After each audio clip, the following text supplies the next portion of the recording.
Hello, everybody. Happy Friday. Welcome to Awesomecast episode 55. I am your host, Brandon the Awesome, and here are my co-hosts, Wolfscar, Arachnid Youth, and John Gets Gaming. And Iron Inquisitor will be joining us at some point during the evening, I hope. We totally have these planned out beforehand.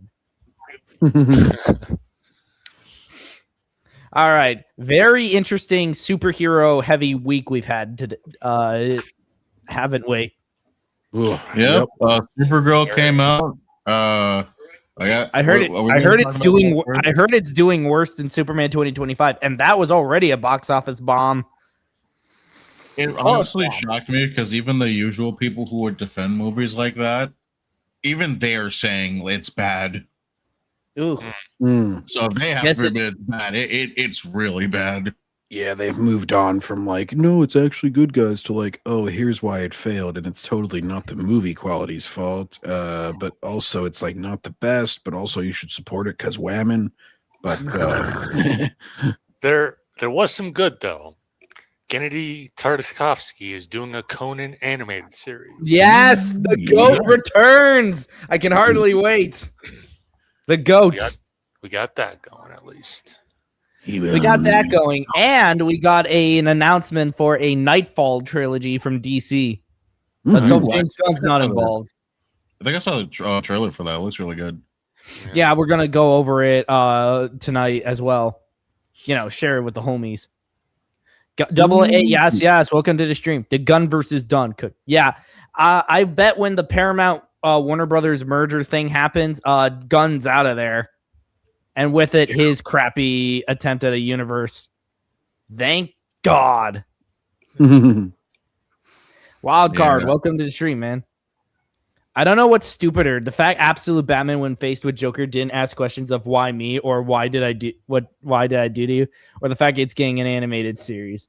I'm pretty sure what's stupider is the fact that series was greenlit at all, like the comic. And unfortunately, I'm going to have to read that crap. I'm going to have to read that. The series itself just feels like it's edited to be edgy. Yeah, it is written by Scott Snyder, who, by the way... right in the title, basically. It's like Absolute Batman. Yeah. Well, by the way, apparently, it turns out Scott Snyder actually thinks he's the reason Batman sells. Oh, no. Yep. Wow. Apparently, he had an argument with Rob Liefeld, of all people, and he boasted about how him and Greg Capullo, the artist who worked with him during the New 52, were responsible for Batman selling. Somebody trying to say, I don't know who the Absolute Batman artist is, but he's the same one who did the art for the comic where all that weird deity comes down and starts judging everybody in the Marvel universe. Man, I remember that bug-eyed Peter Parker. Norman, ow, no! Oh God, that was during the Zeb Wells run, wasn't it? Yep. No, of course I remember it. You heard of Galo, Scam Pain? I guess he was trying to say, oh, his art is better than Absolute Batman. No, it looks the same. They're about the same level of quality. I don't know. Yeah, we got a lot of Batman fans to gatekeep. Unfortunately, MN Stash turns out to be one of them. Oh, he's a friend of mine. Meh. Even some of the shows don't like this. Like Eric debunks Angry Joe or Junk, and Angry Joe was trying to go around defending it prior to Supergirl's release. If I recall, he's trying to differentiate himself from the hateful, toxic fans so that he can insult it while still being a supporter of whammon. Bloody hell, man! Just admit that we were right all along. It's okay if you just happen to agree with us. No, it was always going to fail. That's his new thing. He's like, oh, the Supergirl comics only sell a quarter of Superman. Superman only made 600 million, so of course it was always going to. I'm like, there's certainly a path where this could have been successful. So no, that excuse doesn't fly. Yeah, Guardians of the Galaxy has had a $700 million and $800 million film. So being an obscure comic does not mean that your movie will be bad. Gerson FC. It's hiring a writer who didn't have any credit. and adapting a story from one of the worst DC writers of all time, and having James Gunn involved. Gerson F. Welcome to the stream. Invader Zim is coming back. That's also something. Oh yeah, I heard about that. I didn't hear that. I have not watched Invader Zim. I remember when it was on Netflix, and I watched it from start to finish. Is it I haven't good? watched that since I was a kid. It's really good. It was hilarious. Because I recently got back on a Simpsons kick, so classic Simpsons, obviously. Not watching first the 8 new. seasons are golden. Well, really, seasons 3 to 8 are the super golden. But I mean, 1 and 2 are still endearing. They're just not quite as comedic yet. Laying out the groundwork, getting things situated. Yeah, it started off as like a kind of spin-off show of something more. After all, Mr. sincere. Smithers used to be black. Oh, by the way, Lucky Kennedy's been trying to goad me into debating SK, and apparently he just claimed that the reason I won't do it is because SK's black. I'm shocked you didn't know that. I thought SK was Spider-Man. I mean, I would say that judging just by his voice, I wouldn't think of SK being a black person, but What are you trying to say? What are you trying to say, Brandon? no. I'm not trying to say. I don't make assumptions necessarily. It's just that I never saw. I know he got doxxed, but I've never seen the picture of SK's face. Shit! What's up, y'all? SK here, yeah. So no. It's like I didn't know he was black, but that has nothing to do with it. I mean, after all, I'm friends with a black guy. How dare you say that? Because then they're gonna say, "Oh, you think you're not racist just because you have a black friend?" I mean, isn't that kind of the basis? I don't have any because I'm super racist. Okay, now we can move on to the actual conversation. That's how you just. There's like, all right, yeah. Whatever you accuse me of, sure. Now we can actually talk about Spider-Man or whatever. Or it's going to be Arachnid Youth, the guy who draws bad stuff or something, because of course they have to go after you too. It's kind of funny. I already debunked all those claims. They're still going on with them to this day. I've debunked multiple claims from Lucky Kennedy, and he still thinks he's in the right. Well, he's never going to change his mind on that. It doesn't really matter what you say to him. He's still going on and on because so it's like he keeps claiming I'm a pedophile because of the whole Ahsoka Tano toy thing, and I'm like, okay, so a girl can't have female body parts, and somehow that translates to pedophilic behavior too. Like, what? They really are trying to reverse that reputation because their guys have been caught like going after the kids and everything with parades and shit. So now they just like throw around that accusation. They're gonna desensitize everyone to it like they did with racism and Nazi. And Nazi, don't forget Nazi. It's already happening. Yeah, they're just gonna make it mean nothing. Twitter. Yeah, it's like, and it's so blatant that they're just trying to reverse an image because they just throw it out like willy-nilly now. They're just like, no, everybody who's not me is pedo. Grr. It sucks so bad to the point to where people have had to say, all right, I see a pedophile allegation. Is it because they actually did something with a child, or is it stupid? Yeah, is it just because they disagreed with you about a Supergirl movie? Like a lot of these people do a lot of damage because they keep throwing those words around. Angry Joe should dress up as Impotent Rage. It's the only costume that fits him. Yeah, he used to be entertaining, believe it or not, guys. I watched the Sonic. Oh, go ahead. I'm playing EA's Battlefront 2, and I'm using mods to make it actually tolerable, and it's an enjoyable experience compared to its retail counterpart. Mods can improve anything. I would encourage you to just mod something where, you're starting from a better base, but if you can make it work, all right. I mean, there is a Dark Talon mod that. Anyway, John, you were saying something about Sonic. Oh yeah. I think it was Sonic Frontiers. His review.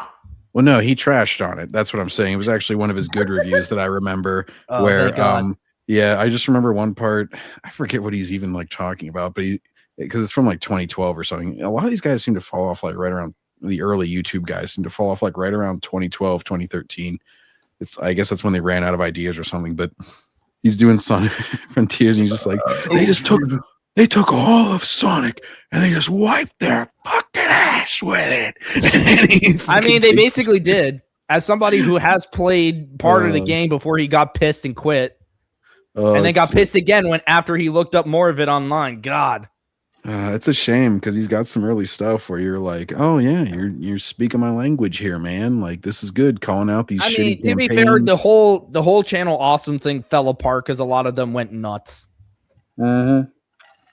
At least Ultimate Spider-Man is alive with his kids. Who wants to tell Rick? No, he actually is alive. What? I thought he got killed by Carnage. I guess Doom resurrected him as like his one good deed. I don't know exactly what happened, but I got spoiled. And yeah, he is alive and well. Oh, so Marvel walked back that stupid decision after yeah, they saw everybody's reaction like, oh wow, yeah, we need to fix this. They're still going to go ahead and end the Ultimate. They're going to still end the Ultimate Universe anyway. I heard there's going to be like a finale or some garbage. I don't care about it. They're actually going to be continuing with at least the Ultimate Spider-Man comic. Of course, they need to keep the lights on for another few years. Yeah. Because we sure as shit are not getting any quality from 616. Kind of weird. The new animated series Forever. The gun is jammed, rusted, and combusted. Also, by the way, love the name, love the profile pic. That is actually a pretty damn good show. I think he's actually one of my subs. Oh my god, it actually is. Holy shit. One of your submissives? Woo! Oh, cross promotion. No. I'm growing, baby. I'm at like 580 subs right now. Nice. Simpsons is dead. Yeah, that's been gone for a while. Watch any clip from Modern Simpsons, and you will experience depression like you've never felt it before. But they had Lady Gaga on an episode, Brandon. Wasn't that like the most hated episode? They were known for just having really stupid celebrity appearance. I remember they had one that was just all about Justin Trudeau. Jedi Prime, welcome to the stream.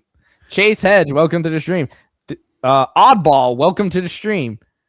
Oh Lord, I'm waiting for them to call us Stalinists one day. It might never come though. I think the term for that is communist.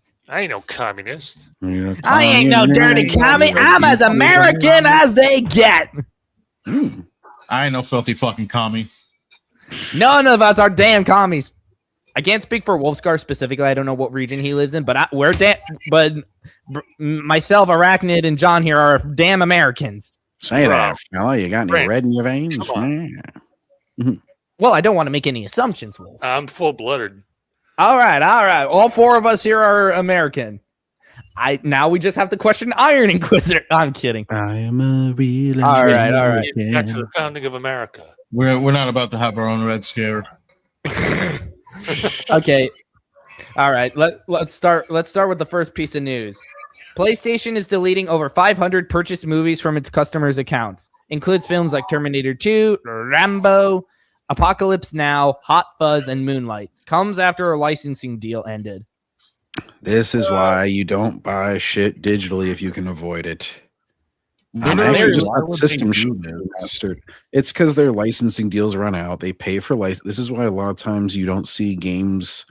You either have to have the games modified or resold, like old racing games and stuff. They don't get remastered as much because the licenses run out on like any official cars and stuff. Basically, anything that the company doesn't own outright.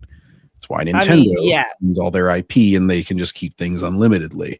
I mean, it shouldn't be hard to get half of this on even Blu-ray.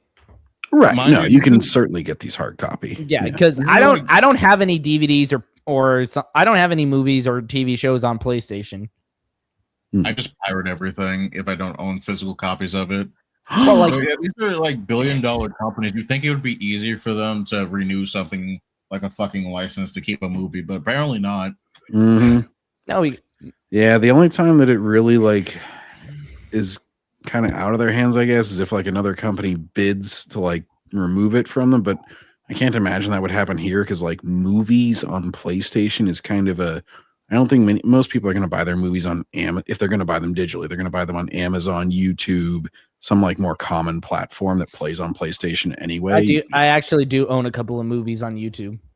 Yeah, I own some on YouTube and some on Amazon. I normally have like the 4K for them, or I plan on getting it like Punisher Warzone. Actually, I got on Amazon to watch it, and then I'm like, oh, I need to buy the Blu-ray of that because that was actually really fucking cool. But you know, that movie is drunk fun. Oh, The man. only movie I have on YouTube is Spider-Verse, Into the Spider-Verse. Listen, you may have your reservations, but at least it's a really good movie. Oh no, As I a don't have whole. reservations. I don't have reservations. I have full-blown hatred for that movie. And He doesn't have More for the reservations like the Indians. He's got full on genocide. more for the sequel, but no, the first movie, that anyone can wear the mask crap is exactly what's led to the stuff we have to wade through today. I'm just an old Sadly, man. because of people misunderstanding the anyone can wear the mask thing. Mm-hmm. Because you know, I already did a whole video talking about that when somebody made a Confederate Spider-Man who literally grows from his racism. Oh my god. Well, plumb darn it, I just got great power and great white power and great responsibility to enslave these people. I tell you what. And this is why I don't give a crap about GTA 6 digital only from a AAA to hard. Oh yes. Oh, yeah. Give me a sec to pull that up. Give me a sec to pull that up. I actually bookmarked it earlier. Yeah, and that was sort of heard related about to the that. Sony thing. Oh, It's just funny that this came up right after GTA 6 announced their shit. It's like, hey, you're gonna only be able to buy digitally, and then here's why buying digitally only sucks. It's like they immediately remove 500 licenses for movies. Or you do that. Okay. The physical version of GTA 6 will only include a digital code. There will be no disc. Then it's not a physical version. Yeah, they're literally selling you a code in a box. Yeah, you get a box to put on your shelf. Isn't that nice? Nintendo already pulled off this crap. And there's 3 different tiers of this. There are, despite what a lot of people say, game discs, for the most part, are not just digital passkeys. I know people have been making that excuse for this. They're like, well, it never plays on the disc anyway. Not true. Normally what will happen with most games these days, even today, is that you install from a disc. You can do that offline, completely free. They can never change your disc. And then you play it. And you're completely independent. There are some discs like Doom the Dark Ages, which I own, because unfortunately this is the only option to own it physically. You can still resell it at least. But it has a little bit of data on the disc, and it is basically a pass key. But at least that can be resold to the next person who will then use it as a pass key as well.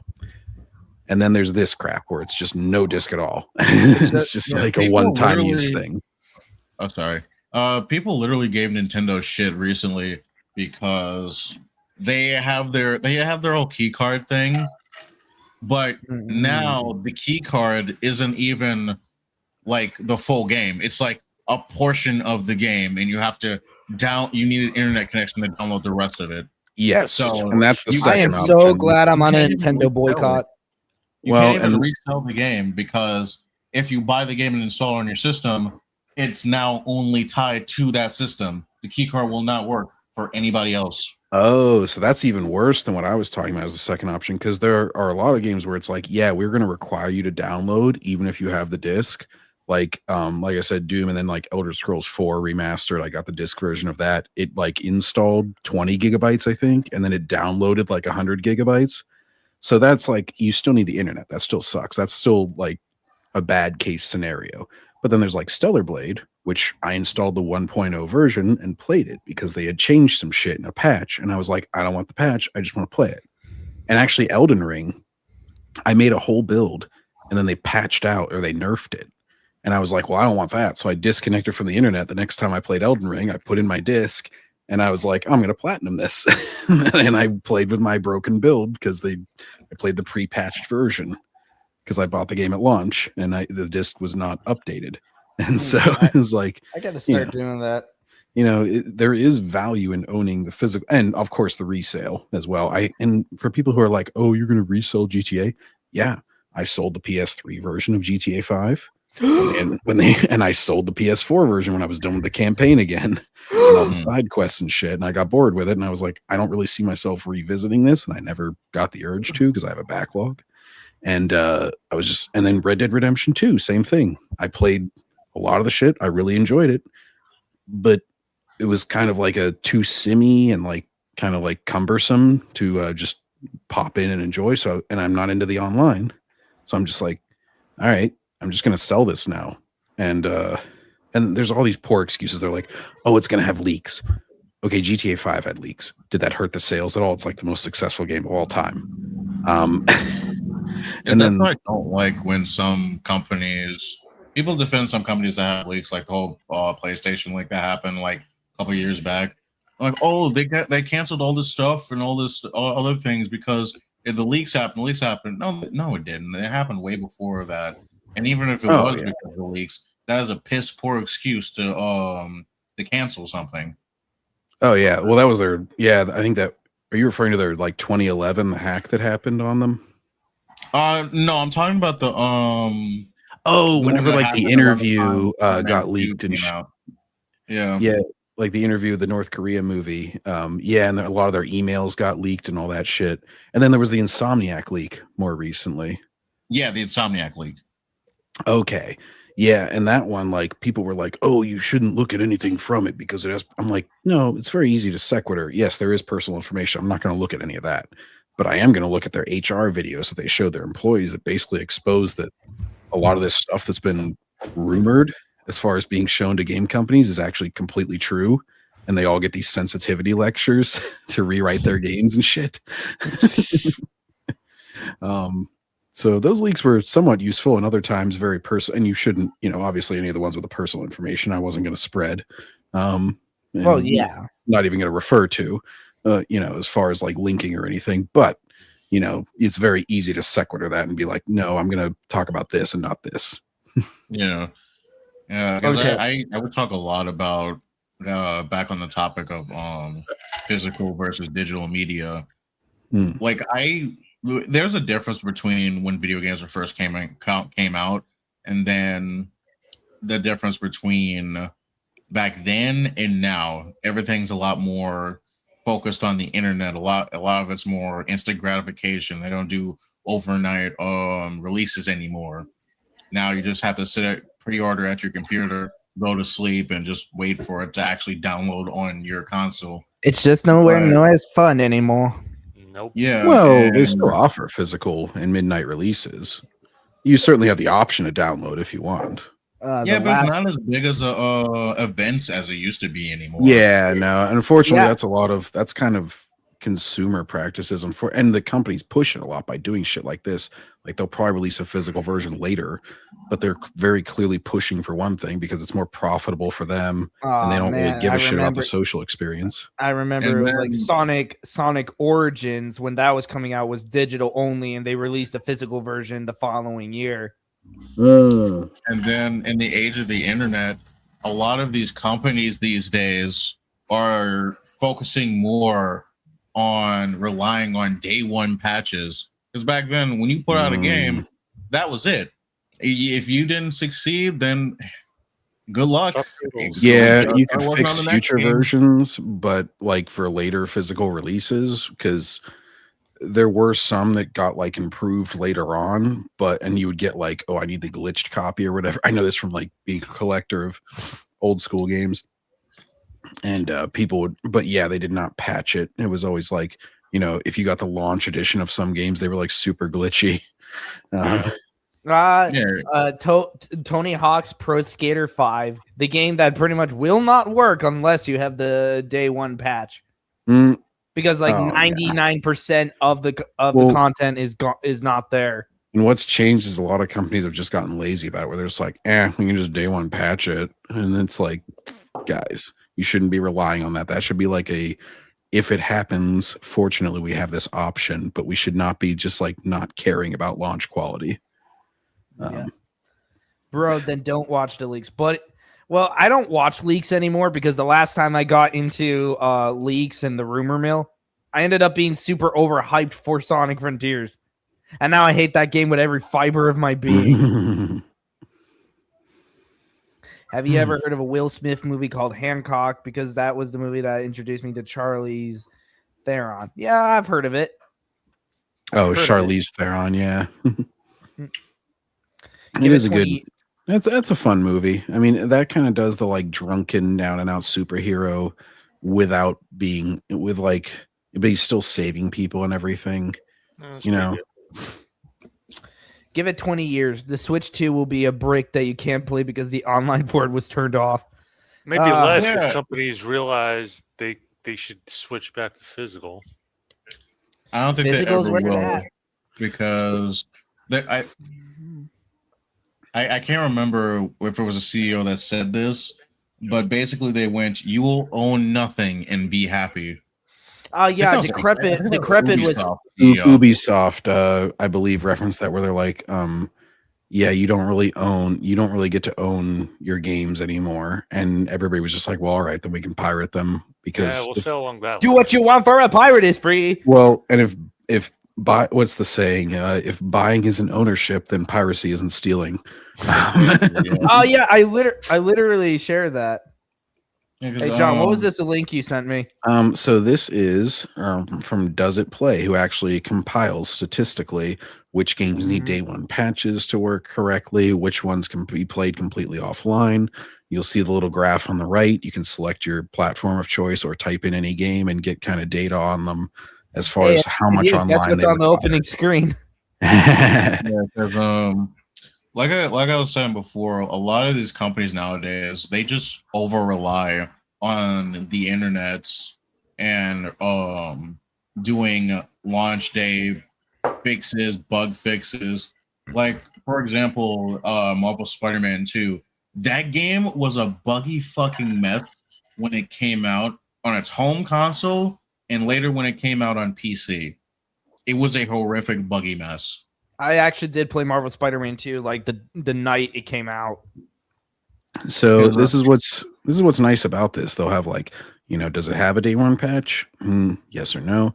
How much is actually fixed by it? Is it like minor glitches or is it completely unplayable without the day one patch? They actually do a really good job compiling information on here.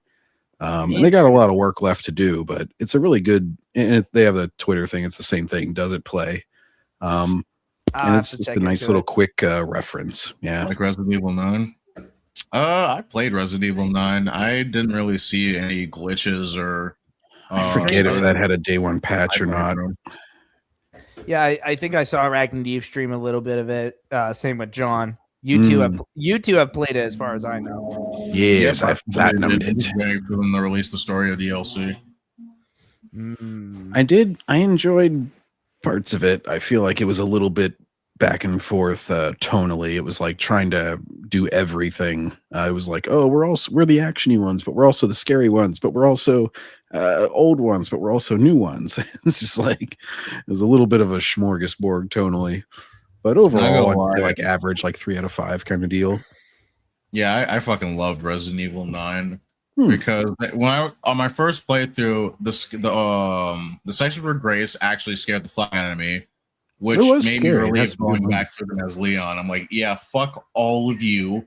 Now I'm the terror bitch. Don't mess with Leon. Leon, Perry, everything Kennedy. Oh, this is just a random. You'll probably be fine. Yeah, this is a short, but this is just a little positive note for anybody in the chat. I have a question for you before you leave, Macho Man. Did you seek any kind of treatment, any kind of psychological help, behavioral help? Yes, I did. I saw a woman psychiatrist, and she said I was OCD, one cool dude. And she understands the way I think right now. And everything's cool, everything's copacetic, everybody's happy. And I'm happy too. I'm going to check it out. I have a question for you. I got to incorporate that into my stream somehow. Or into my videos. Happy too. Is that Randy Savage? Yeah. Yeah. Yep. He's kind of a regular here on the channel. Oh, he's my favorite. He's the dude that played Bonesaw in Spider-Man 1. Yes. Right? Oh my god, rest in peace to the goat. It's all like one interconnected circle with us. All right. To start off on a positive note, we have the Knightfall Batman trailer. Ooh. It only took what, 20 years? Hey man, they gotta save some of their rounds. Crap, I forgot this was another thing we have to cover. X-Men 97 season 2. Oh no. As if the first season wasn't bad enough. Hey, well, spoiler, they kind of just fucking showed that Wolverine gets his adamantium back. Yeah. If you didn't read the comic. Yeah. This is written by this season's written by the same idiots who did Thor Dumb and Dumber, by the way. Oh no. Yup. We went from the guy who thought it was a good idea to put Rogue and Magneto together to the people who wrote Thor having a weird love triangle between himself, Jane, the hammer, and the axe. Make it make sense. Sometimes like the fucking hammer won't talk to him. Isn't the right way. Just because it happened in the comics doesn't mean you have to do it in animation. At least they killed off Jane so she doesn't appear in Doomsday along with all the other girl bosses. Oh, they'll find a way to probably bring her back. Oh no. It's like how they'll bring back Steve Rogers. Like Thor, if you go back in time and take her cancer instead of her, then she can be here. And he'll be like, yes, because I'm just a stupid man. Apparently they're rumoring that Tober's going to be in Doomsday. My only request is that you leave him the fuck alone. Do not kill him. I have heard that he was going to get killed. Like they were going to kill. I mean, if they kill off all the old people. I mean, if you kill off Tobey Maguire, every person with a logical functioning brain is going to riot, storm into Disney headquarters, and kill the entire Marvel division. Oh my god! Metaphorically speaking, like kill them on social media with words. We'll probably give him a good slapping or two. I don't know. First Magneto, now we're getting the crappy Grant Morrison shit. Oh dear. No. Oh yeah, wasn't he like dating Rogue or something in the? Yes, he was. Rogue. They cuck Gambit, kill him off, and it also went with the whole Magneto was right philosophy, which was stupid. Hey, Iron Inquisitor, I made it. By the way, there was none of, speaking of all that crap, there was none of the bi crap in Supergirl that she was talking about whenever she was tanked. I'm really not sure why she felt the need to say that. There was no romance shit in there at all. She barely talks to men in the entire movie. Or we covered that last week, if I recall. Oh yeah, whenever she said it. I was gonna say the movie just released this week. I was like, okay. Yeah. Ayo, Brandon, you should get Brave browser. It's basically better than Google Chrome. It's got better privacy and way better ad blocker already installed in. I'll give it a check. Brave, named after the Disney movie about the Scottish or Irish girl. My sister loves that movie. I believe I have there was a PS3 game of that, I think. Yeah, there was.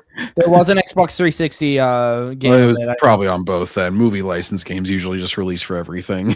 It also had Kinect support. Ah, nice. Kinect. Anyone remember the failure that was the Kinect?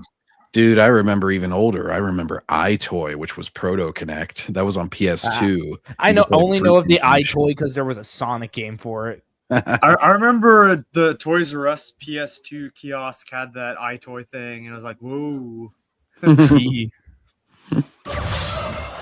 Skip.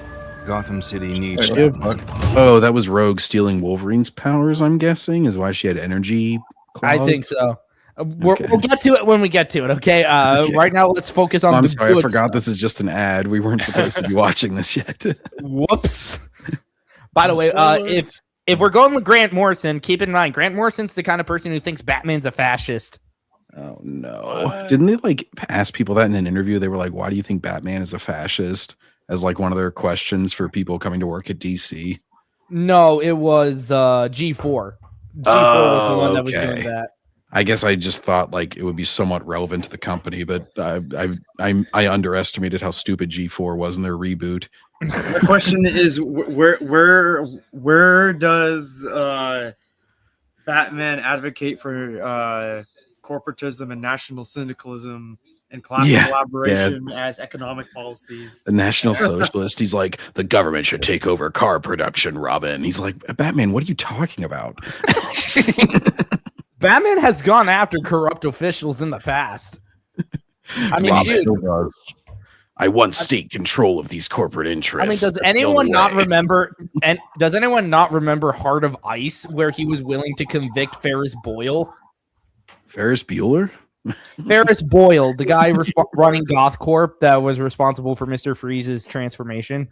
Oh, nice. Okay. No, I don't remember that, but now I'm just picturing Batman. He's like, "You skipped school. You're garbage," and he's just like punching Ferris Bueller. He's like, "I'm so sorry." I gotta rewatch that movie at some point. That's a good film. I think that's you like can just go into an art museum without paying. You're scum. Alan Moore, the author of V for Vendetta and The Killing Joke, says adult comic fans are fascists. I think he's also a Marxist too.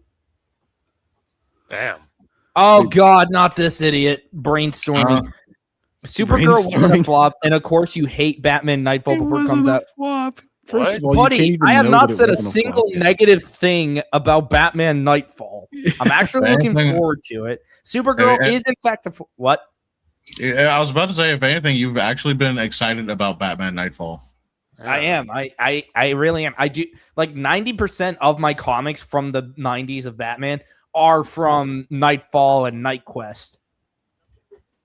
So I don't know what to tell you. This actually does look good. And as for Supergirl, no, that is a flop. It's actually doing worse than Superman did. And Superman was a box office flop. No matter how many times James Gunn wants to lie about it. Gotham City needs Batman. Oh, and I love the fact that they're actually doing the Norm Brayfogle Batmobile. I'm finally going to see it in animation. Because Norm Brayfogle drew the most badass looking Batmobile ever. Oh no, everyone has gone quiet. I think my co-hosts have abandoned me. No, we're here. We're here. I'm just focused on the. I'm here. I'm just muted so you don't hear the religious stuff coming on Grandma's end. Okay. 2 days ago. Hey, we get Tim Drake. For once, he's actually properly being adapted. Nice. Because this is like the only time I think he's ever been properly adapted into anything. Ask John Paul for help. His training is coming along. We're all that stands between those inmates and oh yeah, this art style is mainly inspired by Kelly Jones. That's Kelly Jones and Mr. Freeze. Oh, nice. Yeah, I love Kelly Jones art. the fall of Gotham. They say you are the greatest detective. I will, if that's Bane's voice, I will say I'm not the biggest fan of it. I wish he did have like a little bit of a Spanish accent. Or bass. I mean, well, for one, whenever, like, I have heard of Bane with a Spanish accent, like in the Batman arcade game, and he has, you can tell whoever does it has so much fun doing the voice. Batman, there's no way you can stop my invasion, but I beg you to try. Also, that would be cool if you did have that accent. I mean, it worked in the arcade games. The Ice Age. Batman and Robin may be a bad movie, but it's kind of bad in the good kind of way. Oh, there's definitely different categories of bad. Yeah, it's like entertainingly bad. Yeah. Hey, Brandon, you remember Ravenblitz, right? He actually showed me that movie at one point, and like, it was so bad it was good. Remember who? Ravenblitz. Do you remember him? Oh God, not that idiot! Oh, yeah, he actually showed me that movie. We'll see. Are you still friends with him, by the way? Oh, not judging, we but do hang and talk occasionally. Yeah, as far as I'm concerned, he's a nut job and a fake Star Wars fan. So I had to stop Hard Hat Reptiles and Justin from trashing you in my comments. Brandon, I was like, guys, if you're gonna keep talking about this, I don't often time people out, but if you're just gonna trash on Brandon, I'm like gonna time you out soon. This is not the subject. I'm playing on Bug's Life. Wait, why are you talking about Brandon? Wait, Joey the backseater was trashing on me? No, not backseater. I said Justin. And fucking Hard Hat Reptiles. I was Hard Hat.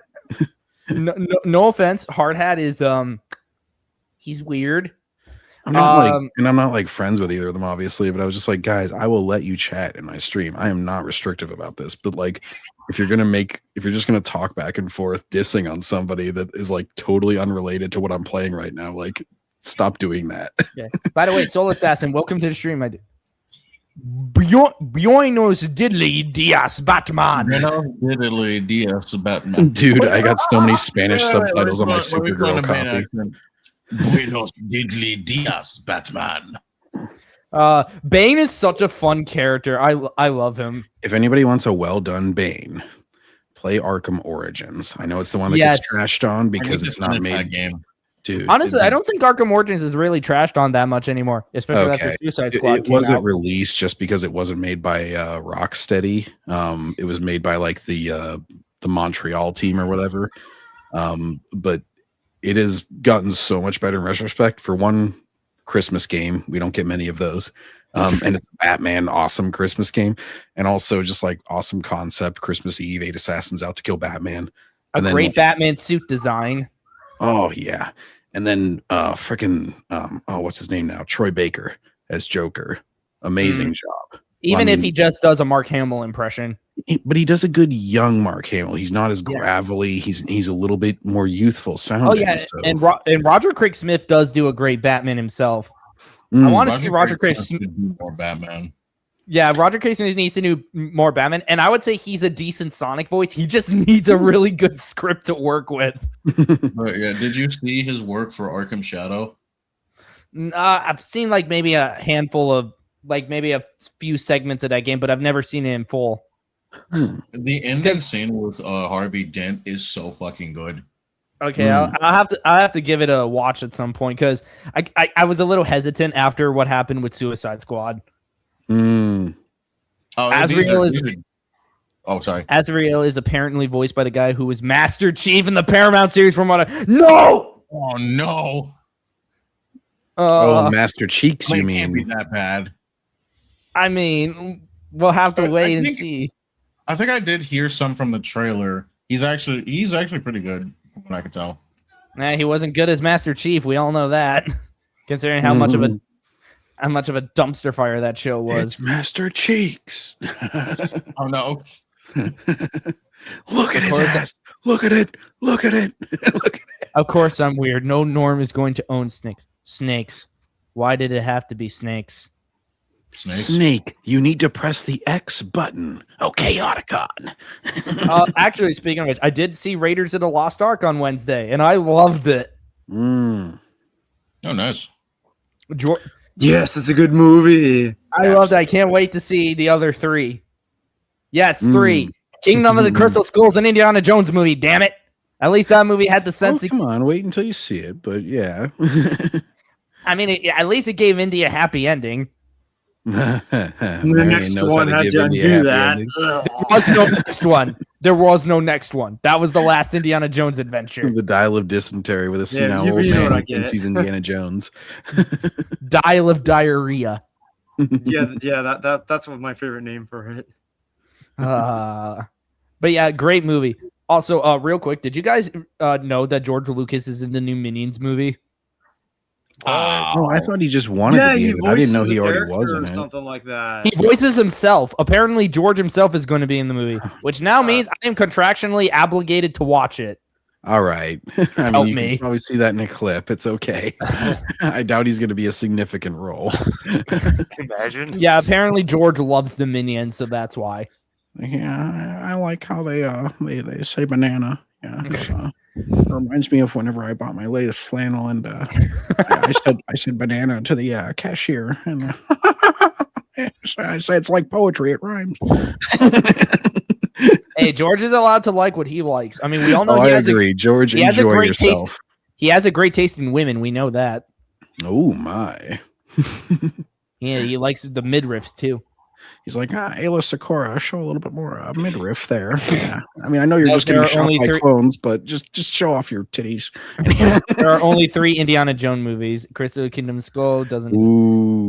You do. That is a controversial one, I know, but it's funny how much better it looks now that that other fan fiction movie came out. Oh no, who's getting arrested? It's the fuzz. They're come for Arachnid. It's the shield. It's fucking drag racing them down the street, apparently. It's the shield police. They're like, we heard you're trashing on Disney, man. We're going to come get you. Just want fucking fresh air. Funny enough, I'm playing. Oh no. What? He said, funny enough, I'm playing Arkham City to finally get the fucking Riddler. Mm-hmm. No, sorry. I heard Brandon. He was like, oh no. I didn't know what that.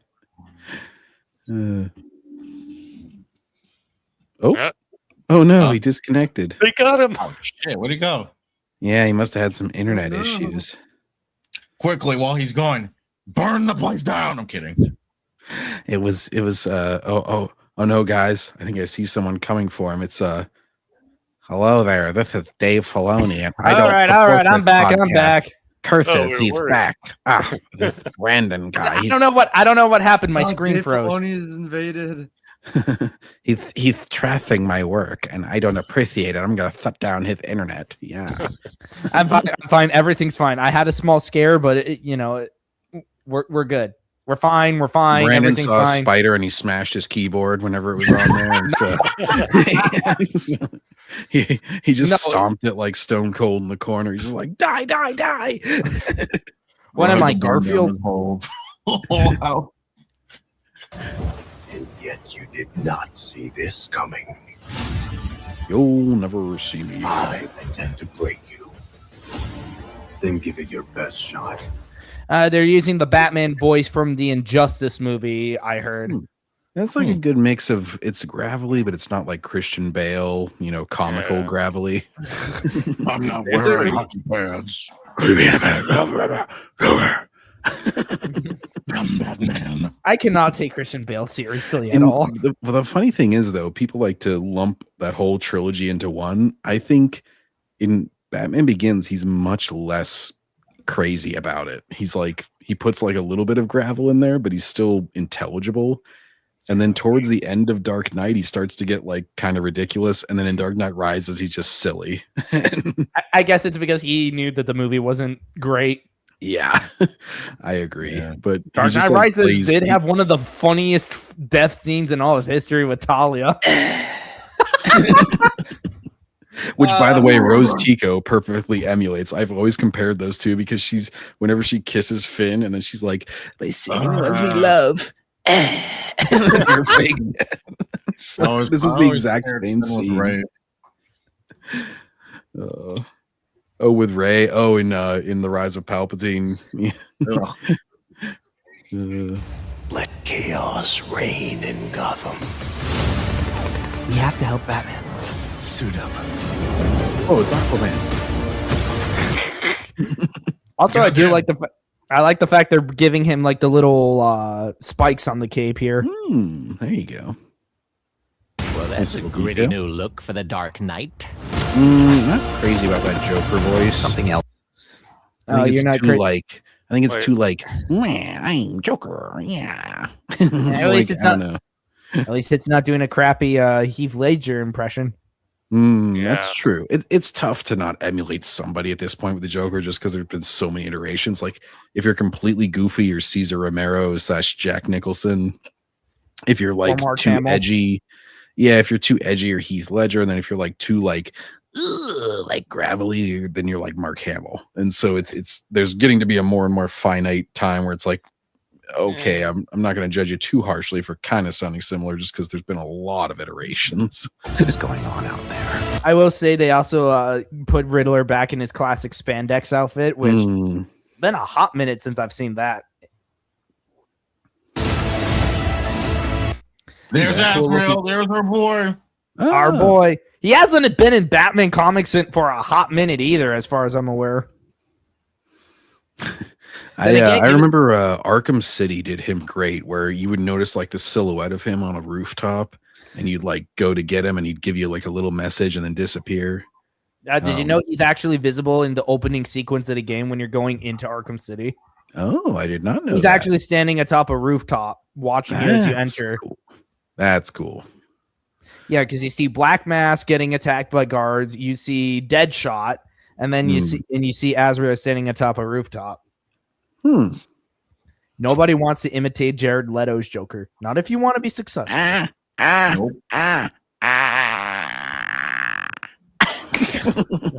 That's the Jared Leto Joker. Have an idea. You want to give me a reach around? Come get some. There's our boy Nightwing. Nightwing. Let's go. And Asbat. Can they get wing? The guilty must pay. There he was. And I am finally- actually excited for this. And finally, they seem to show Bane as being a near intellect equal to Batman. Well, that's why I brought up Arkham Origins, because Bane is actually intelligent in that, and they retcon something from Arkham Asylum where he's a big stupid brute, and they actually like make the chemicals like corrupt his brain and make him stupid. The Titan, TN1. Yeah, right. He's not using Titan in that one. And so it's funny because like the makers of Arkham Origins clearly realized they were like, oh, they fucked up Bane so bad. How do we make him at least smart in our game? It's a prequel. We can make him smart, but then we have to make up some reason why he's stupid in the regular ones. See, that's how you work with your material, Disney. Yeah, they didn't just go. Oh, what's his face? Andor maker. Gilroy. Yeah, Gilroy. He's just like, whatever, fuck, whatever.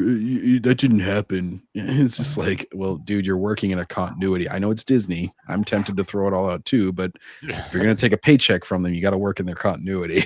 All right. What's that? All right. Laziness.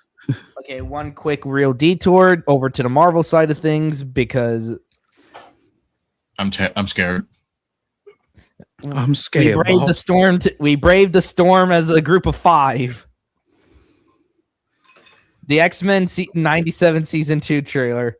The 5 Horsemen. Well, this will be interesting to see. This is made by the same people that made Thor: Dumb and Dumber. So. Oh damn! Really? So when you say the same people, what role do you mean? Like producer, director, writing?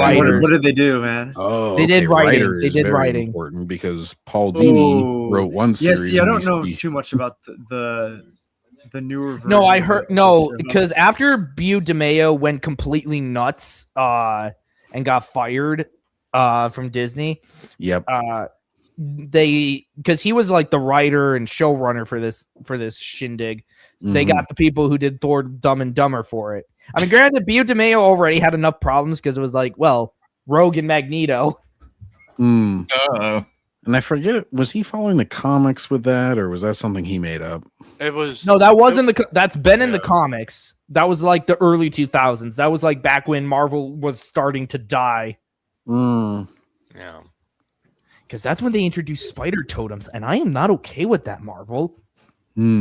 That doesn't nearly get a shit. Totems. Interesting.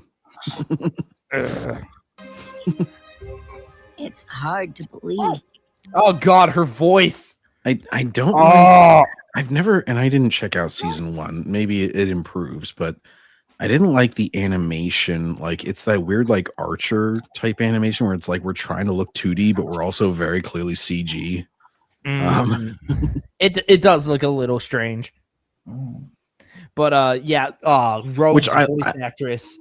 You cannot do it anymore. You sound horrible. Yeah, you do have to. I mean, like Marge from The Simpsons is like this, where it's just painful to listen to at this point. It's like I understand wanting to honor legacy voice actors, but at a certain point, that voice actor has to know when to pass the torch. And what's funny is they actually recasted the one who does Jubilee because her original voice actress wasn't Asian. Are you serious? Wasn't? Yeah, that's what I heard. That's crazy. Yeah, it's the same. It's the same with the King of the Hill, where when they did the revival, they got rid of the guy who did Khan because he wasn't. What was he? Indian or? Khan is Laos. He was from Laos. Yeah. Okay, he wasn't the ethnicity, so it was, and a lot of people hate it because it's like Khan has a very distinct voice. And they get rid of that, and it's like, what the hell, man?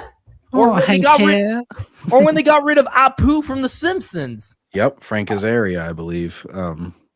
Mr. Simpson. I did not come to this country legally to see it mocked. I hate this freaking practice. Yeah, it's so weird. I do believe I heard somewhere that Jubilee's voice actress did not come back because of the because she wasn't Asian. Well, that's the thing. A lot of them are so fearful of being blacklisted. Like, I forget, Ed Skrein got casted for something. This was a while ago, where he was going to play a different. The origin character was not white, and he is white, and he was like, I have to decline the role because like it's not racially sensitive or whatever. And it's just like, dude, how many times have they race swapped a white person? Why is that not a problem? Like, those actors should refuse and make a social media post about like, I don't want to insult the character.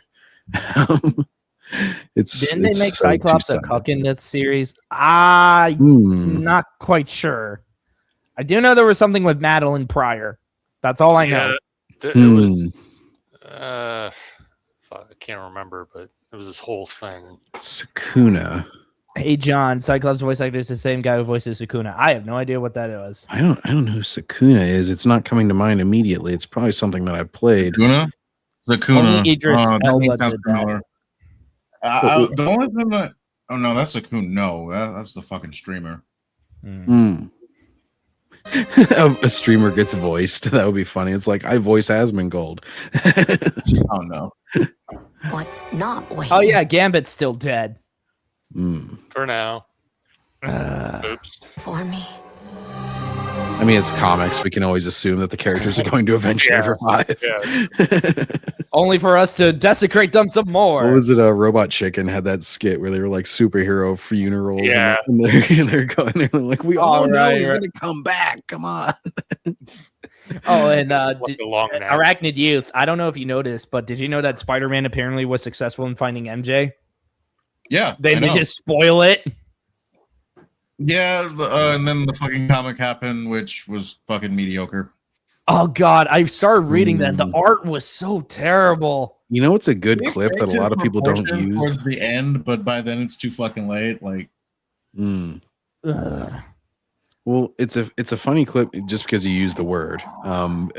People should clip Immortan Joe in Mad Max Fury Road going, mediocre, a lot more.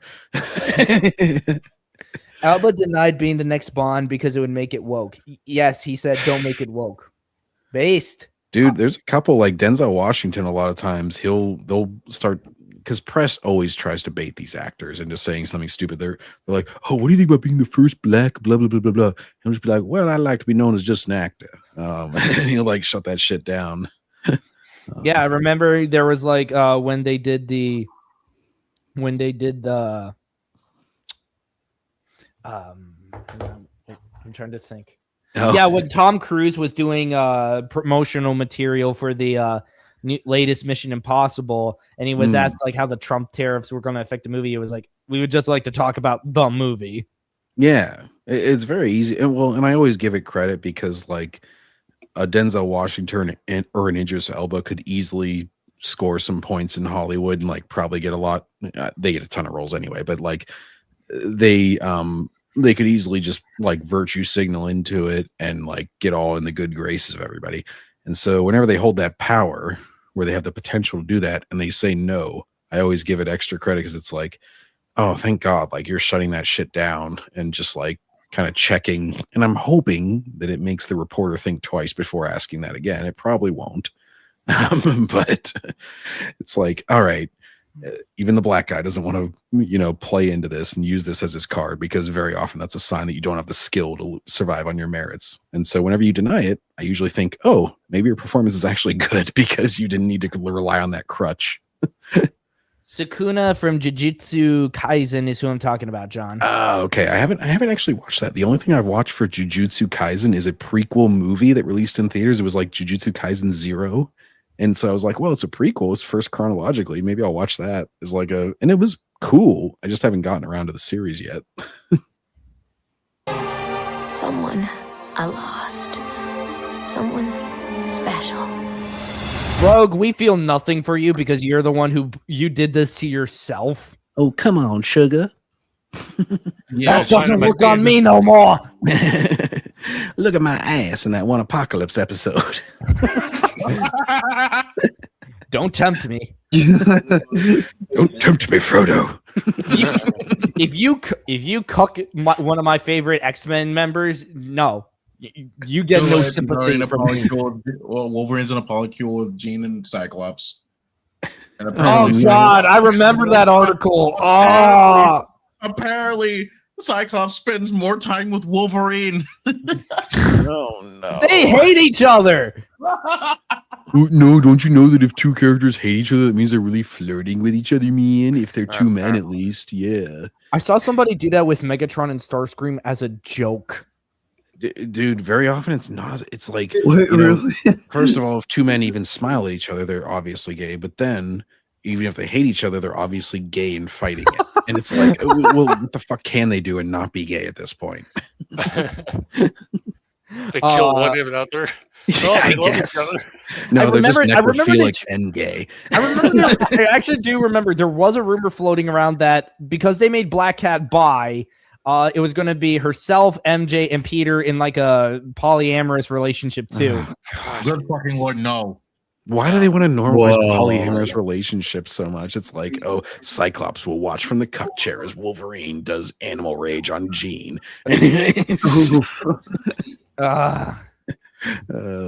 Cyclops is like, yes, continue. I will observe with my laser eye. And of course, they for the backgrounds, they're putting up all their crappy animated shows. You got What If, you had Your Friendly Neighborhood Spider-Man. I saw a flash of that. Didn't What If have like 3 seasons or something? I stopped. Yes, and now it's like Captain Carter is, I guess, one with the multiverse or some shit. Well, they also had Marvel Zombies, I think was a separate series, right? Yeah, that was a spin-off. Oh my gosh, they had like 4 animated series and nobody gave a shit after the first season. Well, they were all terrible. Yeah, I watched the first season of What If, and when I saw that they tied it all together, I was like, all right, like this is not what it was intended to be. It's not a what if. I actually did see a lot of people. Like I saw there's this YouTuber called Clipped Coin who has done some like MCU and he did review like the entire first season of What If, and it was like for example, there's the episode where Killmonger saves Iron Man, and he was pointing out that like the gun doesn't even have any sights or anything like that. They do that weird cheap 2D too, where it's like, oh, we're traditional animation guys, but not really because we're too cheap to do that. So we're gonna like do weird like, and Dispatch does it, and I understand it a little more in games, but it's like, don't do it in shows. Like either animate shit or do 3D. It's fine. Also, Your Friendly Neighborhood Spider-Man, by far the worst Spider-Man show ever made. Oh, I didn't even check that one out. It was too boring to even think about. The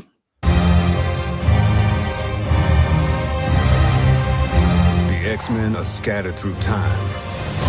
In the past. No, we're doing time travel. This is. Are you kidding me? Back to the past, Wolverine Jack. Wait, what? Arachnid Youth? Okay, last I saw, Wolverine got his fucking adamantium torn out, Gambit died, and I can't remember anything else. I know Rogue briefly joined with Magneto. Yeah, there was a. Oh, their joining was brief, but I can't remember when. No, as in she actually briefly turns evil with him. Oh, she wants a little bit of that bad boy. I remember Jester Bell was going like she hates that show because of what they did to Rogue. The start of Apocalypse's reign to the future at the height of his rule. I can see the future. The X-Men. I must strike them at their most vulnerable. Is that seriously the voice you're going to go with for Apocalypse? It's all robot-y. That sounds stupid. As Apollo Creed would say, what's his robot? Give him deep, menacing voice, not a robo voice. Yeah, for someone named Apocalypse. Apocalypse. Or something like that, yeah. 1990s. Oh, yeah, and they bring it. They say, oh, yeah, the original comics X-Men were here. Even though the original show made it clear that the original X-Men didn't quite exist. Wait, Brian, just rewind that for a second. I want to hear if he says 1990s or just the 90s. The the 1990s. Okay, that at least I'll give him a little credit, because I was like, Apocalypse has lived for thousands of years. Just saying the 90s would make no sense. So he did say 1990s. That at least makes a little bit of sense then. Jeez, could have at least bought me a drink first. Oh, is that Morph? Yep, that's Morph. He needs a nose. He's going with the Michael guy Jackson. the guy they also turned bisexual because everyone was going to expect him to have the hots. Non-binary. Yeah, they wanted him to have the hots for Wolverine for some reason, even though it was like the two of them were good friends in the original 90s show, but they weren't gay. Oh, good friends. Do you really believe two men can be good friends, man? They're all gay. They were I'm so tired of hearing that. Wolverine was literally thirsting after Jean. Yeah. Dude, that is literally like how they think, though, that like two women can't be good friends. They can't talk about makeup or anything, or else they're lesbians. Or they can't be. You can't have best friends in a story anymore. Nope. Because somebody's going to make gay fan fiction. And like fan fiction, that's one thing. Canon. Yeah. Like, no. Just, as a creator, be like, you know what? You could make whatever fan fiction you want. I can't control that, but canonically, no, they are not. Like, you know, that's the easiest way to not even shut that down. It's not even offensive. It's just like, that is not the story that I wrote. I'm sorry. And I would be like, why are you guys so obsessed with this? Yeah. No, that looks like it's Jean more than it is. You're right. Oh no, this is next month. 1 month before Xbox price increases. 1 month. Next 1 month. Wednesday. The same month that Spider-Man Brand New Day comes out. 3 days before America's 250th. To the greatest country on God's green earth. America. America. Fuck yeah. Go around, say the motherfucking day again. Yeah. I love that song so much. Which, by the way, I got my jacket because I will be in DC for July the 4th, and we'll have the full Macho Man jacket and pants. With the... Oh, it's gonna be great. Don't worry, I'll post about it. But yeah, we got the glasses. Ooh, Nobody yeah. Nobody parties like Americans. I would walk out of interviews if I were asked if two of my male characters that are good friends are gay. Oh, you just make the interviewer leave because a lot of times you got the next one ready to come in. And when Halo Campaign Involved comes out, oh no. Oh yeah.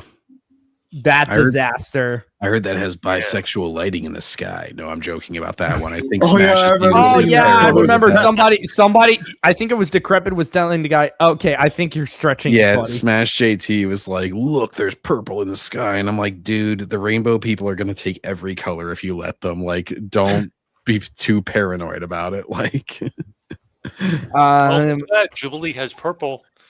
I know.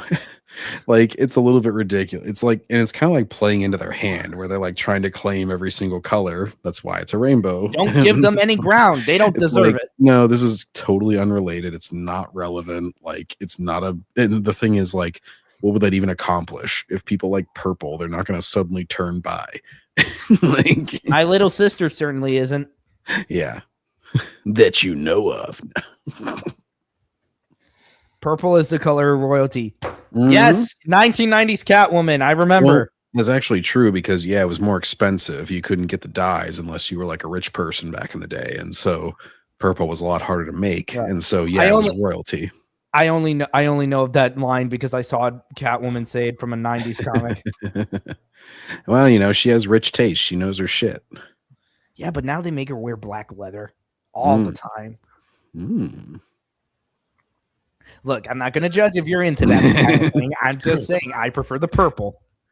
Hey, Arkham City, that design wasn't bad, is all I'm saying. And that was black leather. Will Jubilee be the damsel in distress for like the billionth time again? Hey, I'm fine anytime there's a damsel in distress now. I'm like... Actually, yes, I will indeed take that because God damn you, you stupid Mario get movies. I'm Peach, and I'm gonna save myself. Ah! Peach, bake a fucking cake and wait for Mario to save you. Okay, just do it. And for the love of God, actually show that you're into him. Mm.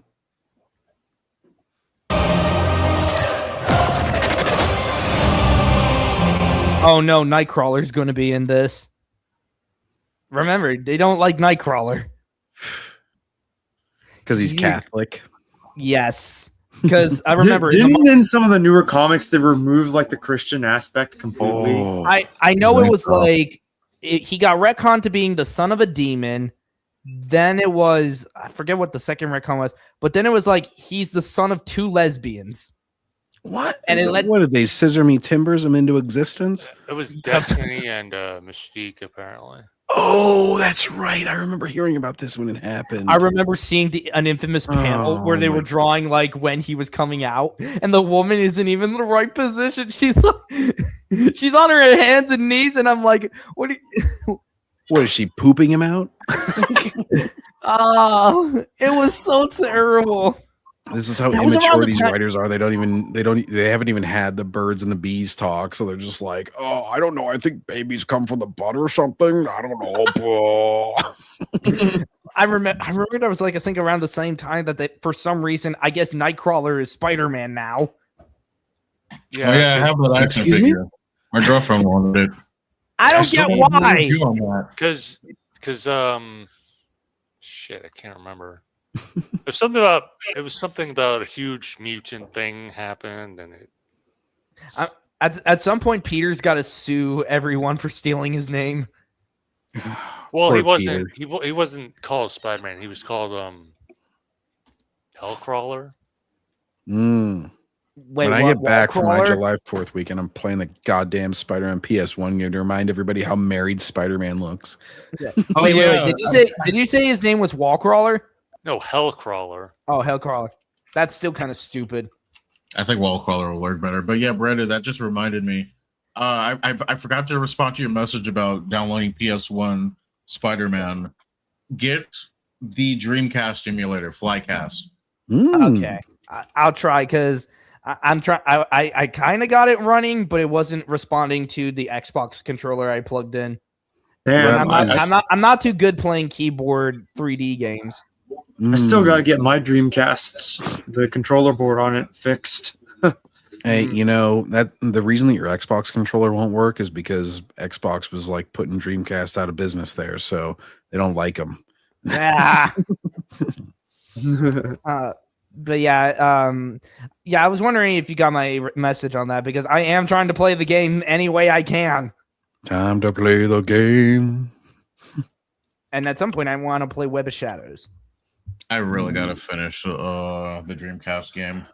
If I get through all these Pixar games by the time the Toy Story hype is done, my gosh, I got the friggin' Spider-Man 1, 2, 3 movie games, the 1, 2 PlayStation 1 games, and then Ultimate, which I heard is good. Ooh, Ultimate is good. You gotta play. Yeah, on PS2, and then I forget. I think there was one other one back there, but I just went on I always go to cons to get my used games from it's basically a big nerd thrift shop. Whenever you go to a local con, I can't wait to go back to my con to pick up some more antique Transformers. I mean, smaller cons are great for actually shopping around. Bigger cons are nice for the panels and everything. They get more celebrities. But smaller cons are awesome for used games, used movie or old movies and shit on old formats, and it's just a nice flea market essentially for nerds. I still remember to build up more of a budget for cons because me and my girlfriend only brought $200. The smaller ones are nicer for that too. They're less expensive. Pittsburgh Con is it's $50 for the whole weekend, and then you have, even if you have 200, you got 150 to spend on used games. It's they're $20, $30 a lot of times. Some of the more expensive ones are get up to 80, but yeah, it's good shit. I actually live. What? I double checked. It's because something happened to Croatia, I guess, and Nightcrawler left. So then he's Krakoa. and he's having this whole I guess, depression about it. I remember hearing that the Krakoa. I remember hearing that the Krakoa era was terrible. Was that the city on the meteor? No, that's that's Asteroid M. Krakoa is the living island that apparently at one point banged another island. Nice. It was a comic story is the mutants. I think it was bombed. I think that's the reason. Or something happened to it. Well, anyway, for us to stop the borderline evil Hellfire Gala. Like, seriously, everyone says that the X-Men are basically supervillains parading around as heroes now. What? No. They're like, we are genetically superior. Like, oh no, wait, X-Men, stop. We want the game. Battlefront.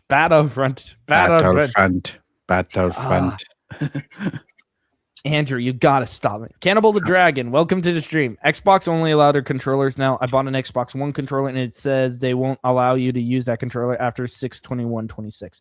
Well, that's retarded. Wait, what? Like they aren't allowed to be used on PC now? Or I got my old Xbox 360 controller. Me too. I have an Xbox One controller. I have two Xbox One controllers for my Xbox One. It's weird because there was two controllers that came with my One X when I got it at the end of 2019. Got them with me right now. For a while was like more proprietary, but then like this gen they kind of got less proprietary. Where like I use a Samsung hard drive or solid state drive to expand my storage by like 4 terabytes, and Sony was like, yeah, whatever, cool. And then like Xbox was like, no, you got to use the Seagate plug-in one, and I'm just like, oh, that's weird. I really got to get my hands on an SSD for my computer.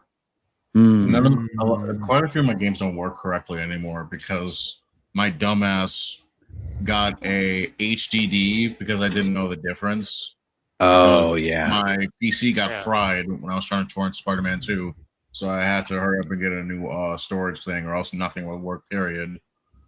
Yeah, when they gave me the option of an HDD or an SSD, the HDD was cheaper, so I went with that. Oh, yeah. Because I'm thinking, it's cheaper. It should still work, right?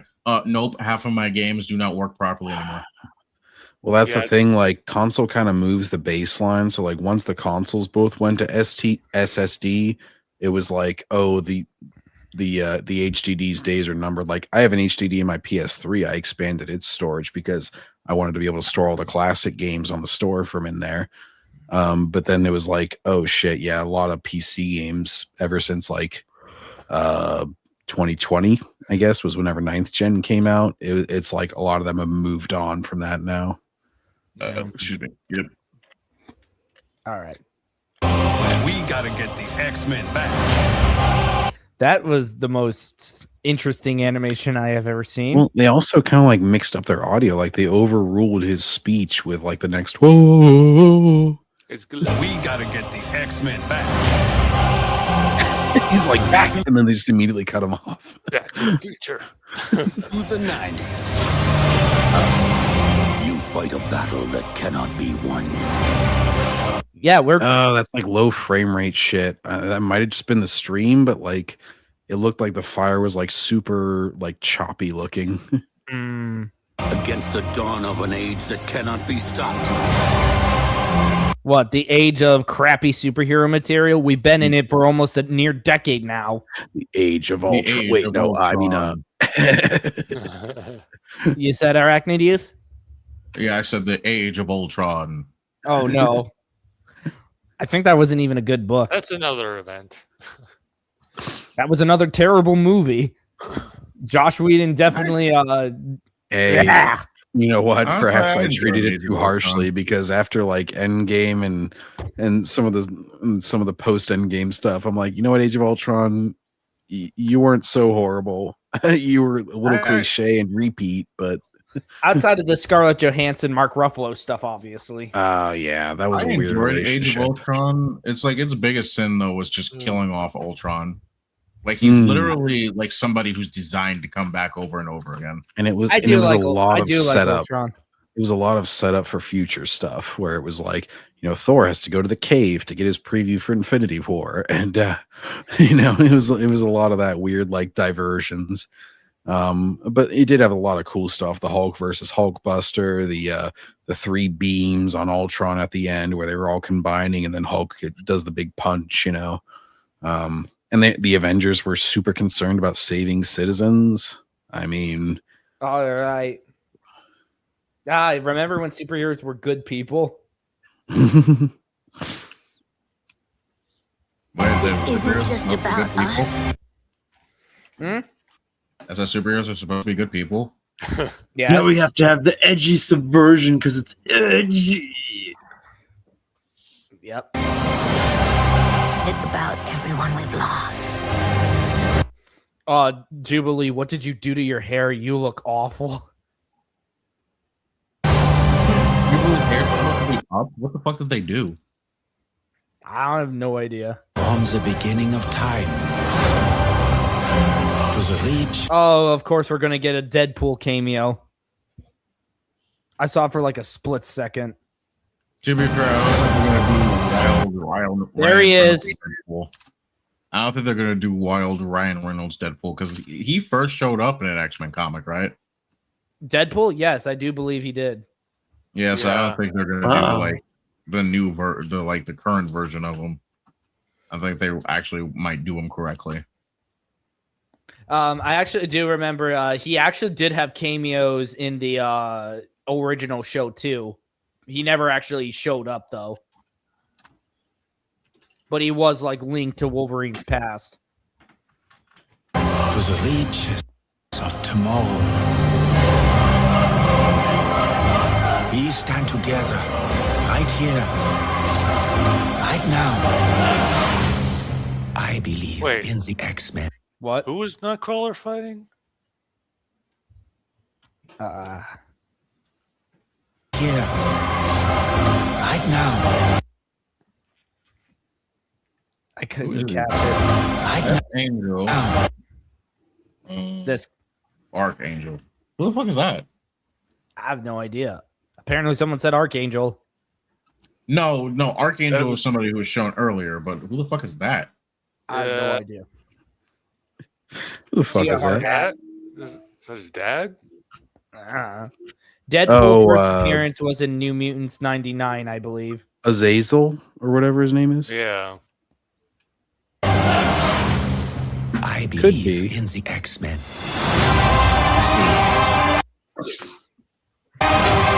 Yep, bring out all the fan service because we are seriously desperate for money now. They may as well play the Avengers theme right now. It's just doing the pan across. It's like dun dun dun dun dun dun. Yep.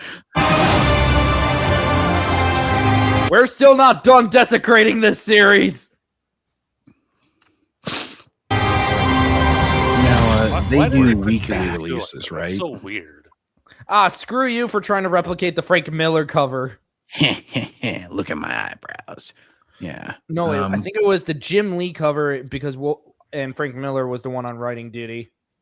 Duty. Baby. He has a little green on his claws. Is that like a poison or something? I think that was supposed to be a reflection. Oh, okay. No, that was actually something on the claws itself. It looked like it was dripping. Just like rewind 5 seconds. No, it was dripping. I think he just killed an alien or something. So when he shows his claws, yep. Yeah, it's like running down the claws a little bit. Yeah. This is going to be garbage, just like the first season was. Hey. We are so doomed. Like doomsday. All right.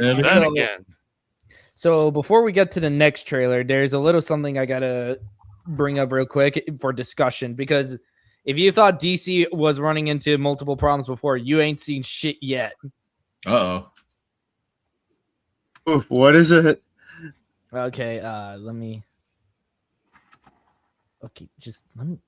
exit out. Honestly, it shocks me so much how far Roblox has come.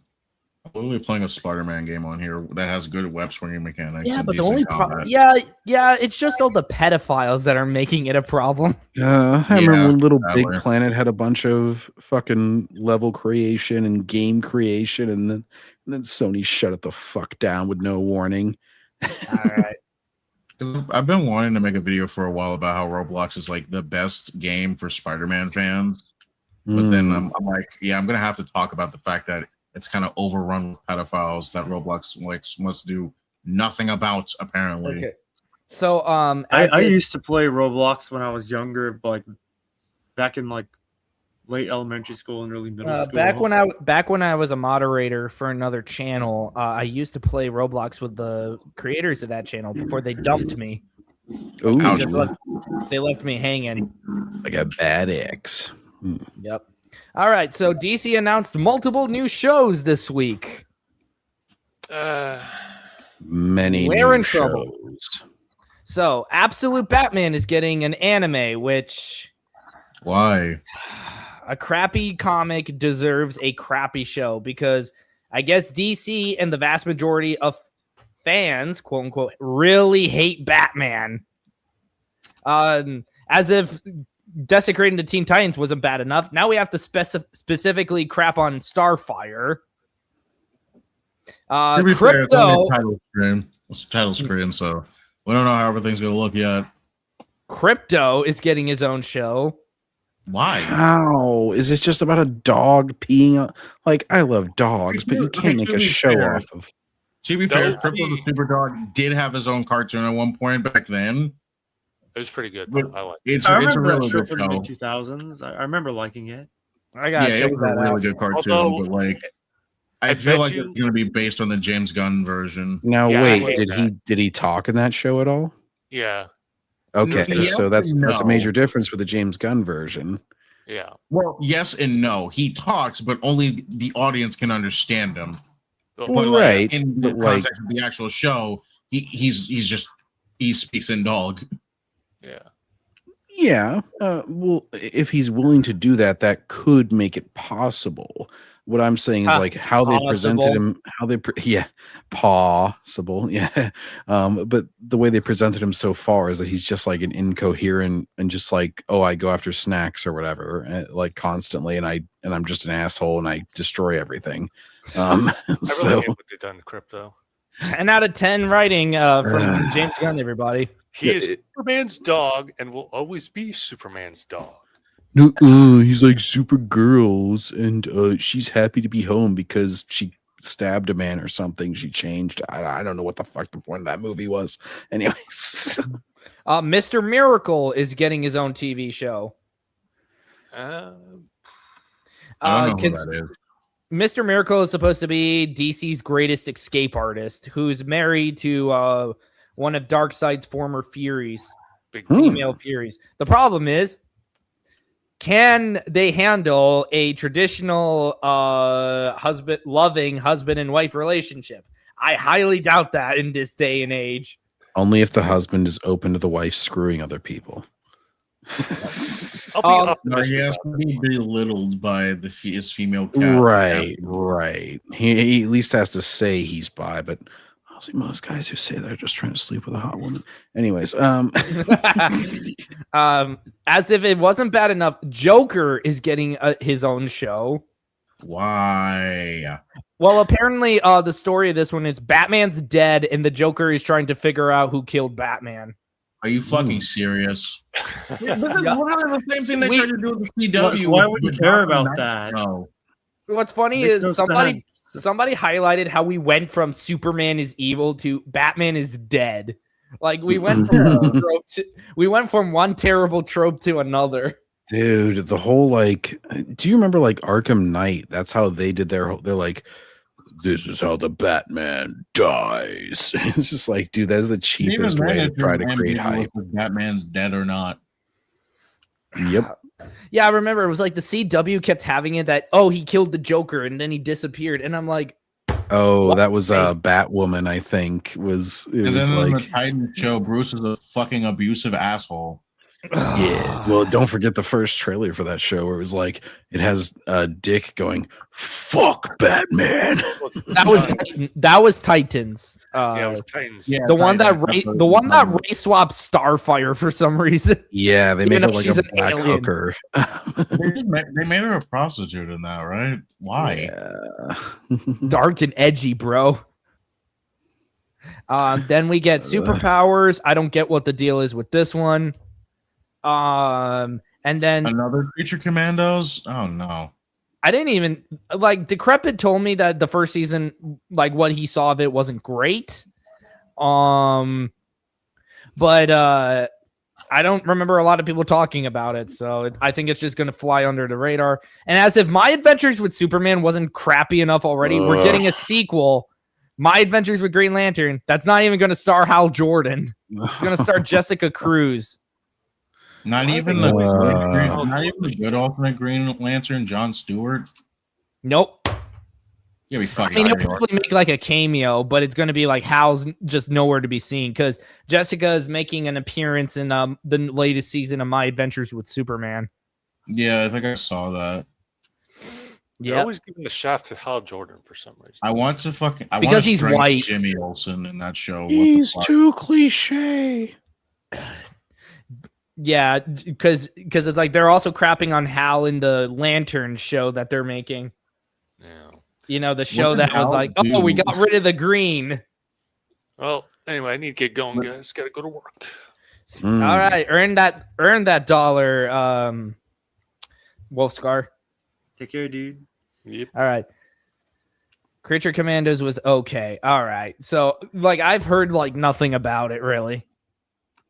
I do remember seeing the Creature Commandos in Batman Brave and the Bold, though. The actual Creature Commandos. All right. What exactly are they? They're basically a group of monsters that work for the government. They're sort of like the Suicide Squad, except a monster theme. Oh. Well, Suicide Squad, except they actually do work. Why is Harley Quinn a member of the Suicide Squad? Damn it! I will never understand that. Gosh. They always, Jesus, Harley was so entertaining as just a fun Joker, like henchwoman, heavy. Yeah. I was trying to think it. Yeah, but henchwoman absolutely applies as well.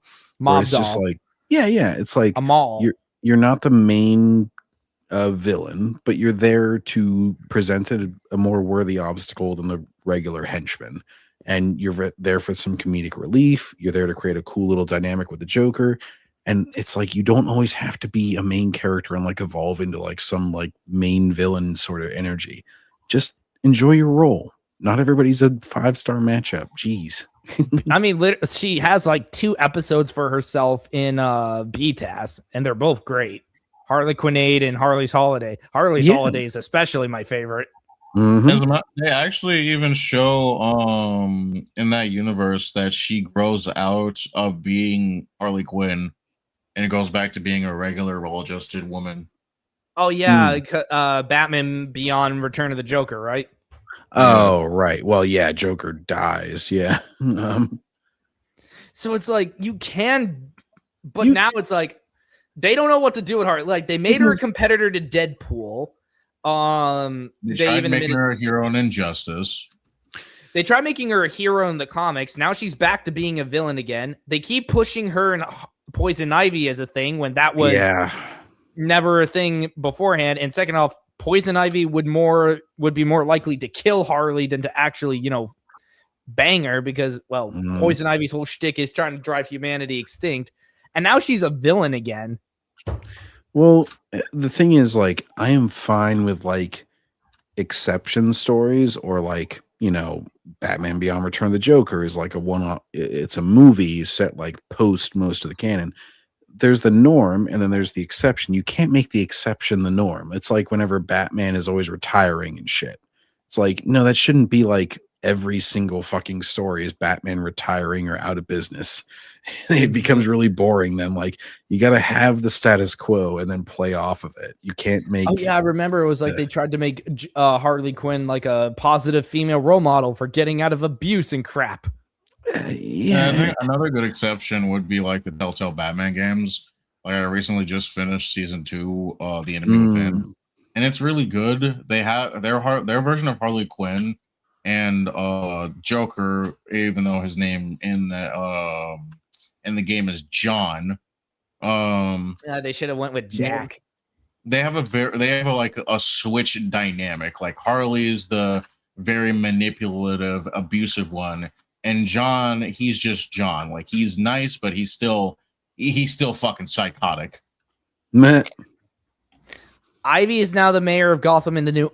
Of course she is. Of course she bloody freaking is. Like Vandal Savage is the commissioner of the GCPD, and Ivy's the mayor of Gotham City. Batman, what the fudge are you doing? Wait, okay, so isn't this kind of Batman's thing? He wants to rehabilitate his villains. I mean, technically that could be a good thing. You know, except Ivy, I think, is a villain now because Harley's a villain too. You gotta be fucking kidding me. Yeah, because they're going to do a whole new event where Batman has to take his city back from Ivy, because that is literally the only thing they do with Batman now. Big crossover events with the damn Bat family where he fights a villain to take back his city. They did it with Joker twice in the New 52. They've done it with Scarecrow. They did it with Bane where he killed Alfred, and Alfred is not only still dead, but now he's being replaced with a woman. Who else? Damn it. I am Alfredina.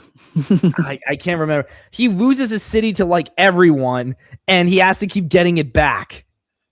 Oh, shoot. Joker War. So it was 3 times Joker did it. Damn it. Joker War.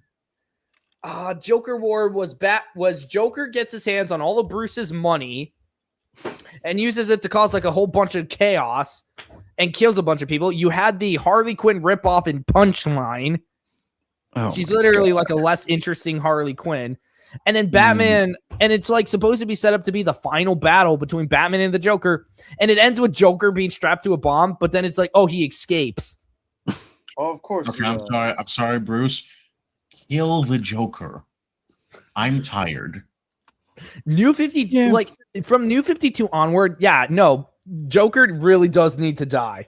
Any of Batman's villains need to die nowadays. I'm fine with villains like sticking around. They don't have to be the main attraction every time. Like, you guys remember like World's Finest? It was just like Joker doing his usual villain thing, and then like Lex Luthor teams up with him, and it's like, okay, like it's not.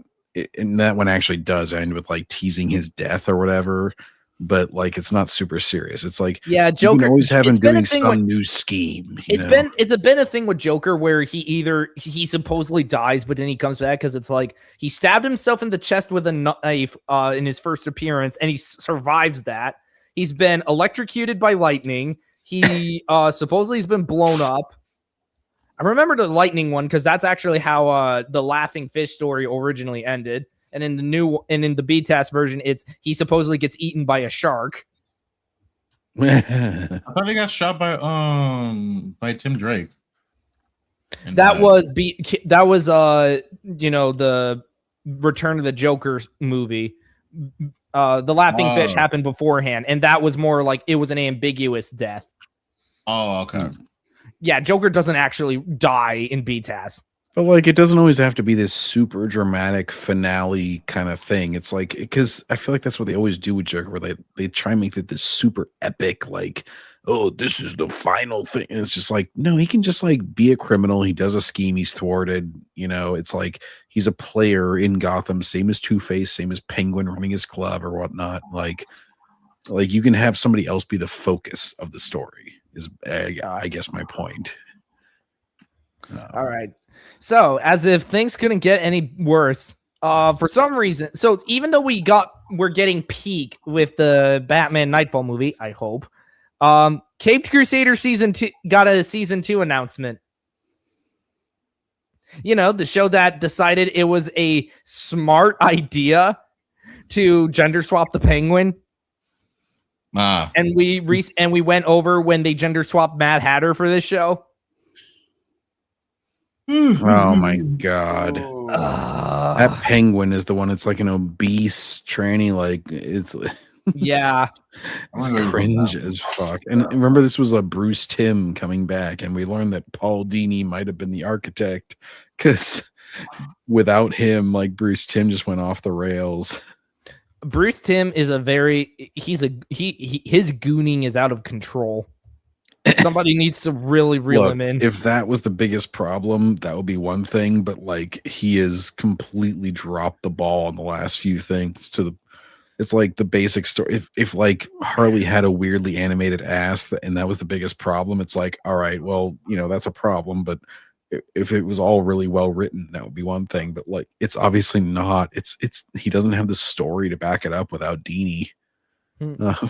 I think they made Joker immortal now, and he was in Gotham in the past too. Oh, that was Batman Endgame, and no, that was Joker just messing with people. That was like he basically found like a metal that acted like the Lazarus pit, and so he could be immortal. It was stupid. I'm tired, boss. Penguin with the voice of Jane from the Tarzan Disney movie? What? Wait, really? Are you freaking kidding me? I saw that movie, Tarzan. She's all British and stuff. She's hot.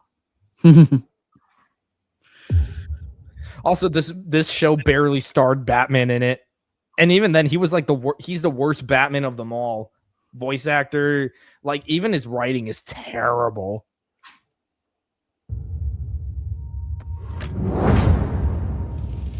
We're losing this fight. Not a fight anymore, boss. Oh yeah, and you got lesbian Renee Montoya, which if I'm reading my comics correctly, I think she didn't start out a lesbian. I think she had a thing for Harvey Bullock of all people. I think I could be wrong about that. It's a war. It's our job to protect this city, no one else's. Yeah. Ray swapped Commissioner Gordon and Ray swapped Barbara Gordon as a result. Because why do we have to race swap the Gordons of all people? Yeah, you and your bat buddy. When we get rid of the Batman, Gotham will be ours. Here's Poison Ivy. Oh, she actually has some cleavage. I'm surprised. Midriff. I know, but I don't know why she's not a redhead. Oh, and here's Scarecrow. Isn't it like poison? Because it goes with the green too, to like have the red hair. It's weird that they like kind of generic. I guess it is darker. Red. It's just like super. Yeah, it's like very dark red. And then the choker collar, I'm not really a fan of. I mean, I get thorns as in an aesthetic, but I like the gloves and I like the top and the belt. Okay, I'm mostly okay with it. I didn't realize it was like a very slightly hued red. I wish the lipstick was a little bit more red, but it's green. Oh, okay. Yeah, that makes sense too. Okay. Yeah, I'm not hating it. It seems a little bit like it's almost like she wants to look older or something. I don't know. It feels a little weird for me with the 1940s aesthetic, though. Yeah, it does feel a little out of place. I guess that's why her hair is the way it is. To me, it makes it look like she's trying to look like 40. And it's kind of weird.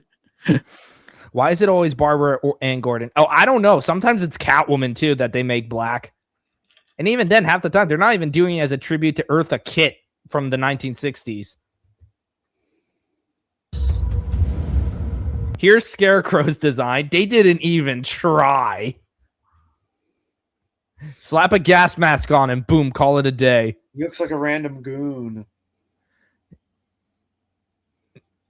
The three Joker story established that Batman and Joker know who each other are, but are never going to kill each other and never rat each other's identities. And the failed comedian origin is true. Ah, damn it. I mean, I know that story's not canon to the mainline DC stuff, but that was still retarded. Joker should not have a definitive origin. Unless you were doing the Batman 89 movie. That was an exception.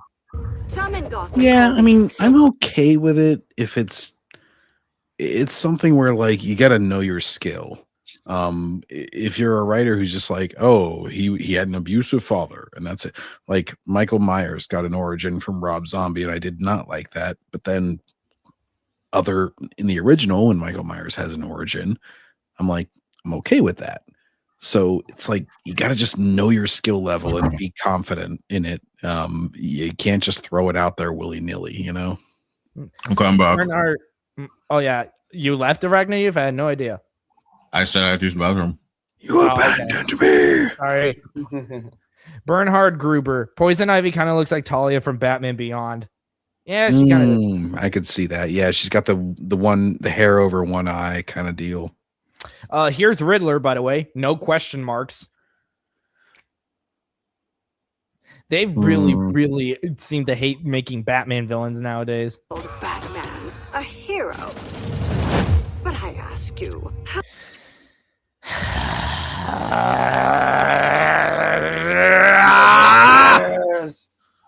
Mad Hatter, damn you, why? Out of all the villains, why him?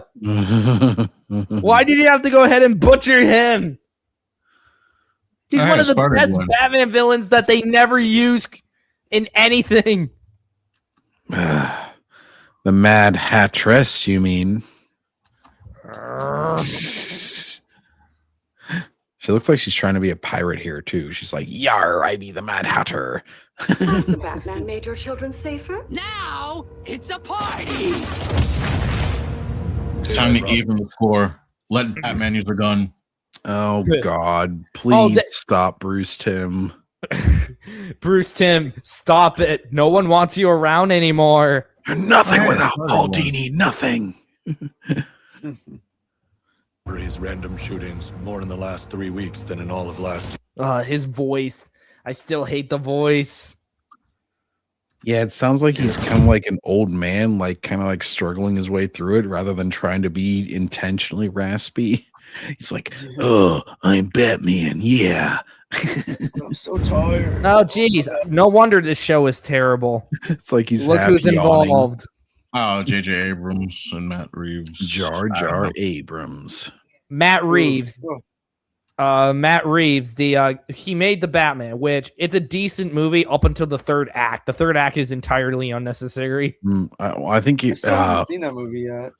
Honestly, I view it more as the fourth act because the movie like reaches a natural conclusion, and then it's like, oh, by the way, there's this other thing to do. Oh yeah, the blowing up vans and flooding Gotham. Yeah. And I won't be too specific because I know you just said you hadn't seen it. So it's just like, all right. I mean, check it out for yourself. I mean, I bought the Blu-ray and stuff like because I really like to view it up to a certain point. I'm like, oh, the Batmobile chase is great. The soundtrack is great at the beginning. Whenever he's talking about instilling fear in criminals, I am worried about the second one because of that fourth act, where it's like it seems to be setting up that no man's land. Well, I was gonna say like more as him as a character, he regrets like acting the way he did whenever I thought he was at his best, and I was just like, oh, why are you lamenting that? No, that is perfect Batman. Yeah.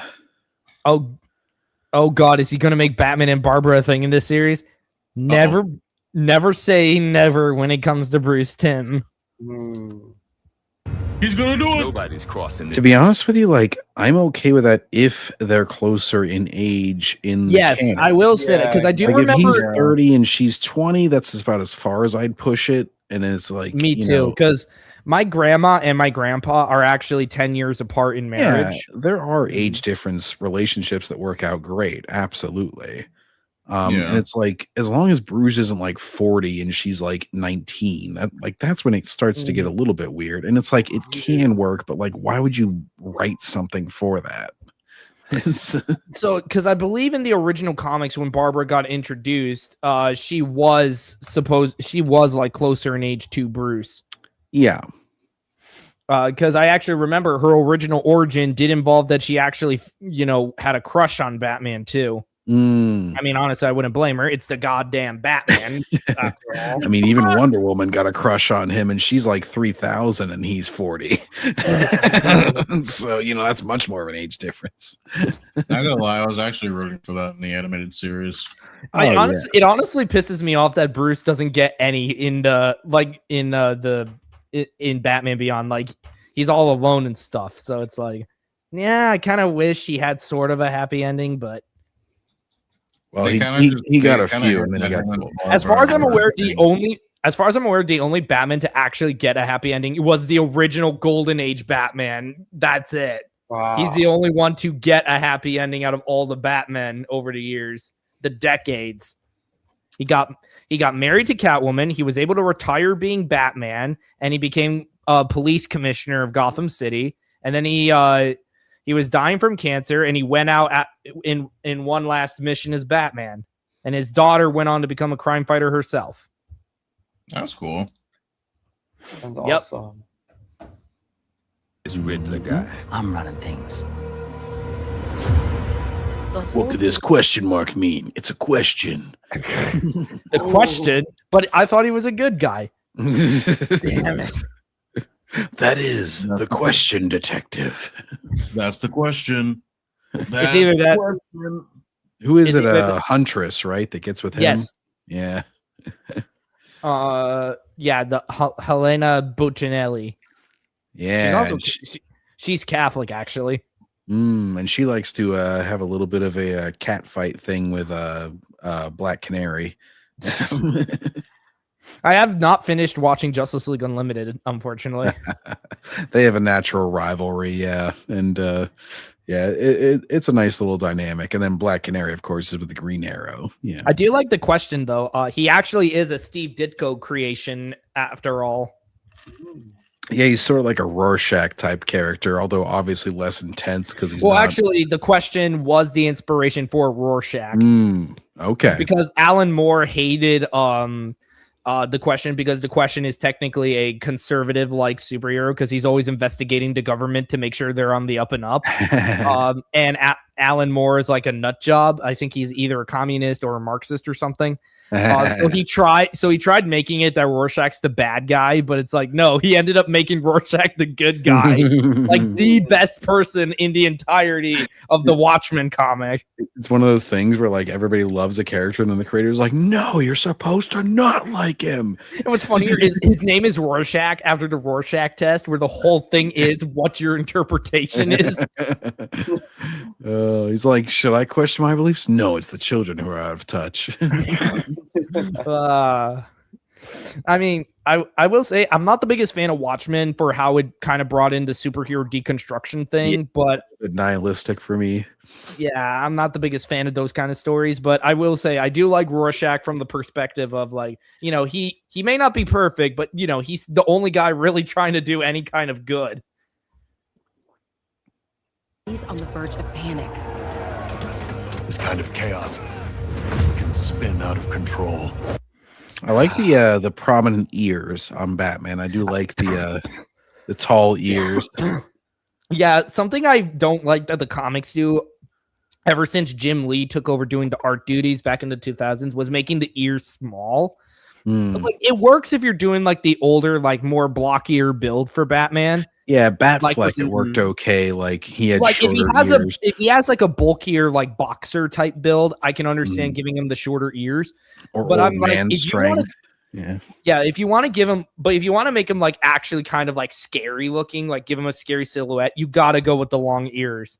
And even scary or just like distinctive, where like the lightning flashes and you see that really like distinctive. I remember outline. it was like one of the episodes of Justice League or Justice League Unlimited. Batman is like he goes up to a scientist to ask him something, and it's like Batman's doing the silhouette, and there's like lightning behind. That is one of my favorite shots because it's like it's really what made me love the Justice League suit for Batman. I love the BTAS suit because the yellow oval symbol, I will always say, is the best Batman symbol, but that suit is like second up.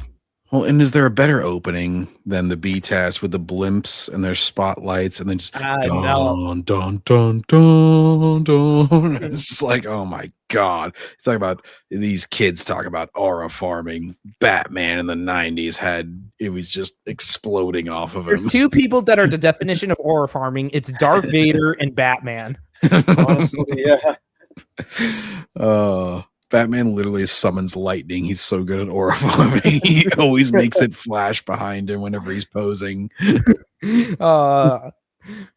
Alan Moore hated the question because Steve Ditko was an objectivist. Like all commies, Moore is a degenerate that hates objective morality. It is funny how like it's like you have become the very thing you thought to destroy.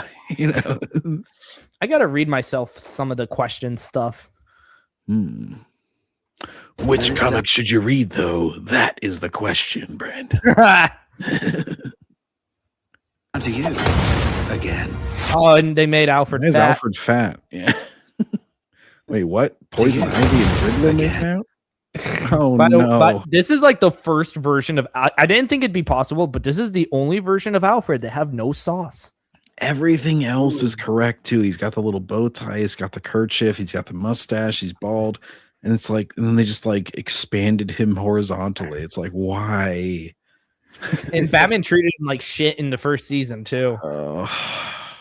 You know, the guy who helped raise him after his parents were gunned down in an alley. Speaking of Alfred, Arkham Origins has probably my favorite Alfred scene of all time.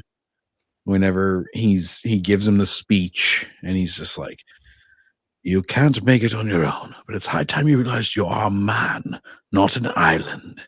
And a man is only as strong as his allies. And he just gives this whole thing on how Batman like needs to learn to rely on Gordon and everything.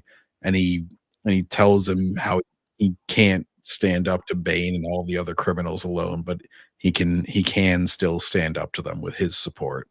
And it's like after he almost died, and it's just like, oh, it's such a good fucking scene. And the fact that it's on Christmas Eve only amplifies it. It's like a Christmassy kind of sappy message in the dark world of Batman. Batman is so badass. He faced the Predator. He faced the Predator 3 times. 3 times he faced the Predator. My dad owns the first 2 miniseries. My dad loves Batman versus the Predator. He wants it to be adapted one day, like as a movie or something. Okay, so that's the idiot we gotta look up. Got it. Yeah, it's gonna be after this trailer. I did not need to see this. I did not need to see the Riddler getting game with Poison Ivy.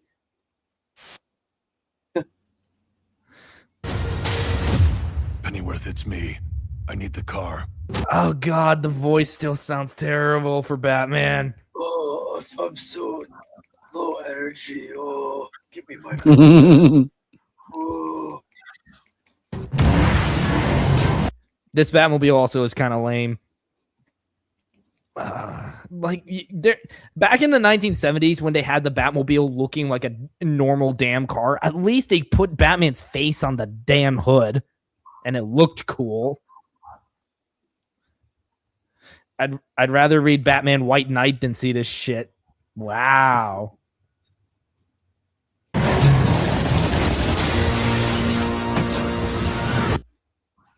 Who are you?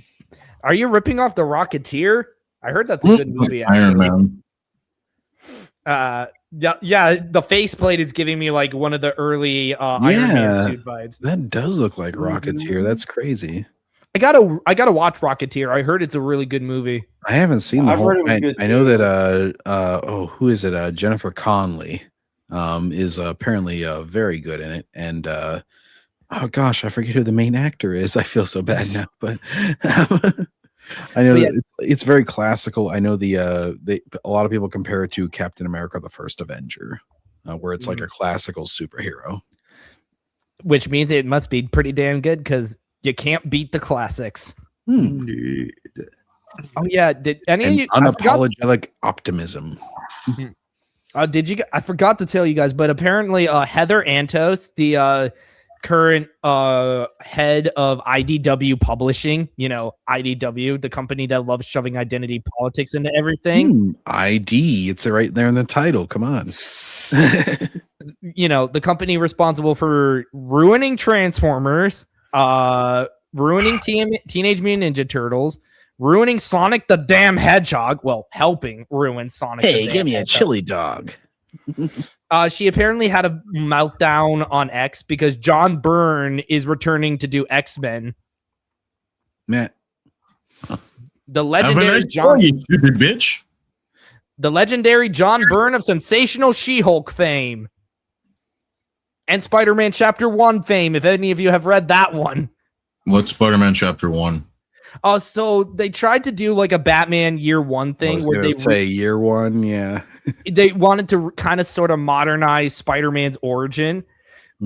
So it's sort of like a soft rebooting of it because they also tried to incorporate some of it into the comics. Because it's like, so Peter gets bitten by a radioactive spider, and it's that radioactive accident that also fused Doc Ock's tentacles to him. But basically, it's like he doesn't really update it. He just makes a lot of questionable decisions. Like Norman Osborn and Sandman are cousins. What? Yeah, Sandman and for some reason that he decided that should be a decision. It was weird. It was kind of weird. It didn't last very long, and they kind of like, because it wasn't great, they kind of swapped it aside, and we're still stuck with the Amazing Fantasy 15 version. I refuse to believe that anyone else got bitten by that spider dance slot. Silk does not exist. She does in my dreams. I'm kidding, dude. I'd rather choose when Betty Brant was bitten by the radioactive spider in the What If series. Now there's a fine piece of ass.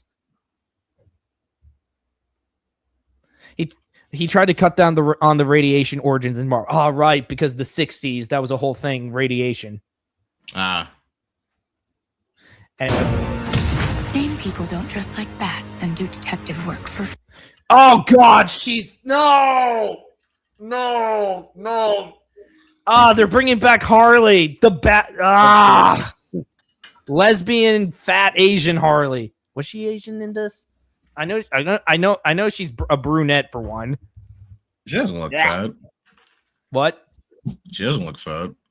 I can't remember. I think she did look a little chubby if you saw her as Harley Quinn, but I could be wrong. It's been a while, and I blocked out most of the show. Also, something I find funny is when people will always say Batman is insane for dressing like a bat and scaring criminals. And I'm like, okay, he's not the only animal-themed hero in DC. So when you have him in a wider DC universe, why does he the one that they go, are you okay? And I'm like, I'm not the only one who does this shit. I'm not wearing hockey pads. Are you some kind of furry? No. Well, I'm not the one dressing as a Batman. He sees fucking Ozzy Osbourne. He's just like, don't bite my head off, please. Rest in peace, you absolute legend. I want him dead. You get me? Dead.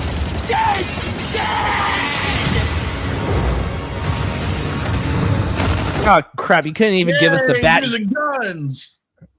Yeah, but he's probably not going to kill anyone with them. They're probably rubber bullets. Because they did this in the first show where they had it where he holds a gun and he shoots. But no, it's like in the actual show, he doesn't shoot anyone with it. Shoot her. I'm going to guess that was Solomon Grundy. Christ, we're doing Man-Bat too. They're doing Man-Bat. Ooh.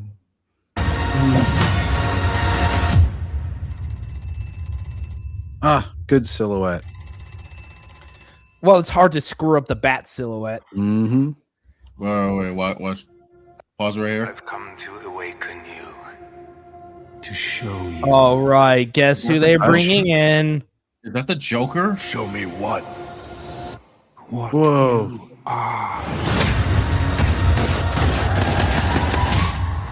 All I can think of was that shit. Oh, yep, it's the Joker. Tired all Joker. I can think of when he fucking brings up the phone, all I can hear is that one meme. You can say what you want over the phone, Batman, but if you were here, I'd pound you into a pulp. Start pounding, Joker. Mecha G75. Don't give them ideas. We begin. Why does DC hate Batman? Well, they don't hate him. They're just trying to abuse him. It's like Spider-Man. He's literally one of their most popular superheroes. Like that old meme, they got the 4 buckets. They're going to the cow, and the cow is just labeled Batman. They're like, time for another morning. No. Actually, fun fact, there is in fact a thing as a bat cow in Batman. I'm that cow. Yeah, it's one of Damian Wayne's pets, that little schmuck. Batman gets wonderful steaks and rump roasts off of it. He's just like, bat cow tastes such good. Dad! Medium rare, Damien. It's the best. No one likes Damien. We're never going to forget the fact that you basically turned Batman into a rape victim, Grant Morrison. Oh God. I'll be honest. I asked for that. Talia was my kink. Ban it, Bat. Anyone else feel like watching the Batman series after that? I actually love the first season of the Batman. The other seasons aren't as great in my opinion, but they're not bad. In my opinion, they have the best representation of the Joker because you can actually see that version physically keeping up with Batman. Isn't he kind of like burly? He's kind of like hunched over. He's kind of burly. Like he kind of moves a little bit like an ape. Yeah, I remember being like kind of hunched over and having like big arms and hands and stuff. Yeah. Now, he had a great voice actor too. Yep. Batman versus Dracula was the shit. Lol. I love that movie too. That is a great film. I remember the ads for that. It looked pretty awesome. Did you guys see the Batman Gotham by Gaslight movie? I have not yet. I have the actual comic in my room. I have it in a trade paperbacks, but I haven't. I kind of like it for an alternative setting because it's like 1800s. He's pursuing Jack the Ripper and everything. He's got kind of like primitive steampunk versions of the gadgets because it's the 1800s. Yeah, so it's like one of the things I love about the original Batman mythos is that you can literally take Batman and put him into anything and it just works. Especially under a right writer. Like you can make Batman a horror story and it works. You can make Batman into a sci-fi story and it works. You can make Batman a fantasy story and it works. It's kind of interesting how they're able to do that. But no, we have to make Batman poor in the absolute universe because white people can't be rich and good. Sort of going with one of our earlier stories. Bat burgers. They're 100% Angus beef. The 1960s show will always be the shit. Like one of the best live action DC shows ever made. So going with one of our earlier stories about the whole physical release and everything, I will say a lot of times companies, if you are just patient, you will get more for less if you just wait. Like I got Baldur's Gate 3. That game initially released digital only. About 6 months later, it had a physical copy. And it was, less than the original game. And it came with the full soundtrack. Nice. It came with a couple little like you can like cement on these badges from the game. Cool. You got like a full poster, which I won't unfold right now, but like it's got a whole poster going, and then it's got like an in-game map, which is actually like a good like grade of paper and everything. Oh hey, I have the I have the Red Dead Redemption map because when I got my copy. Oh yeah, I think it was Red Dead Redemption 2 that had the map. And then it comes in a cool little physical case with a cool little spine. Jealous.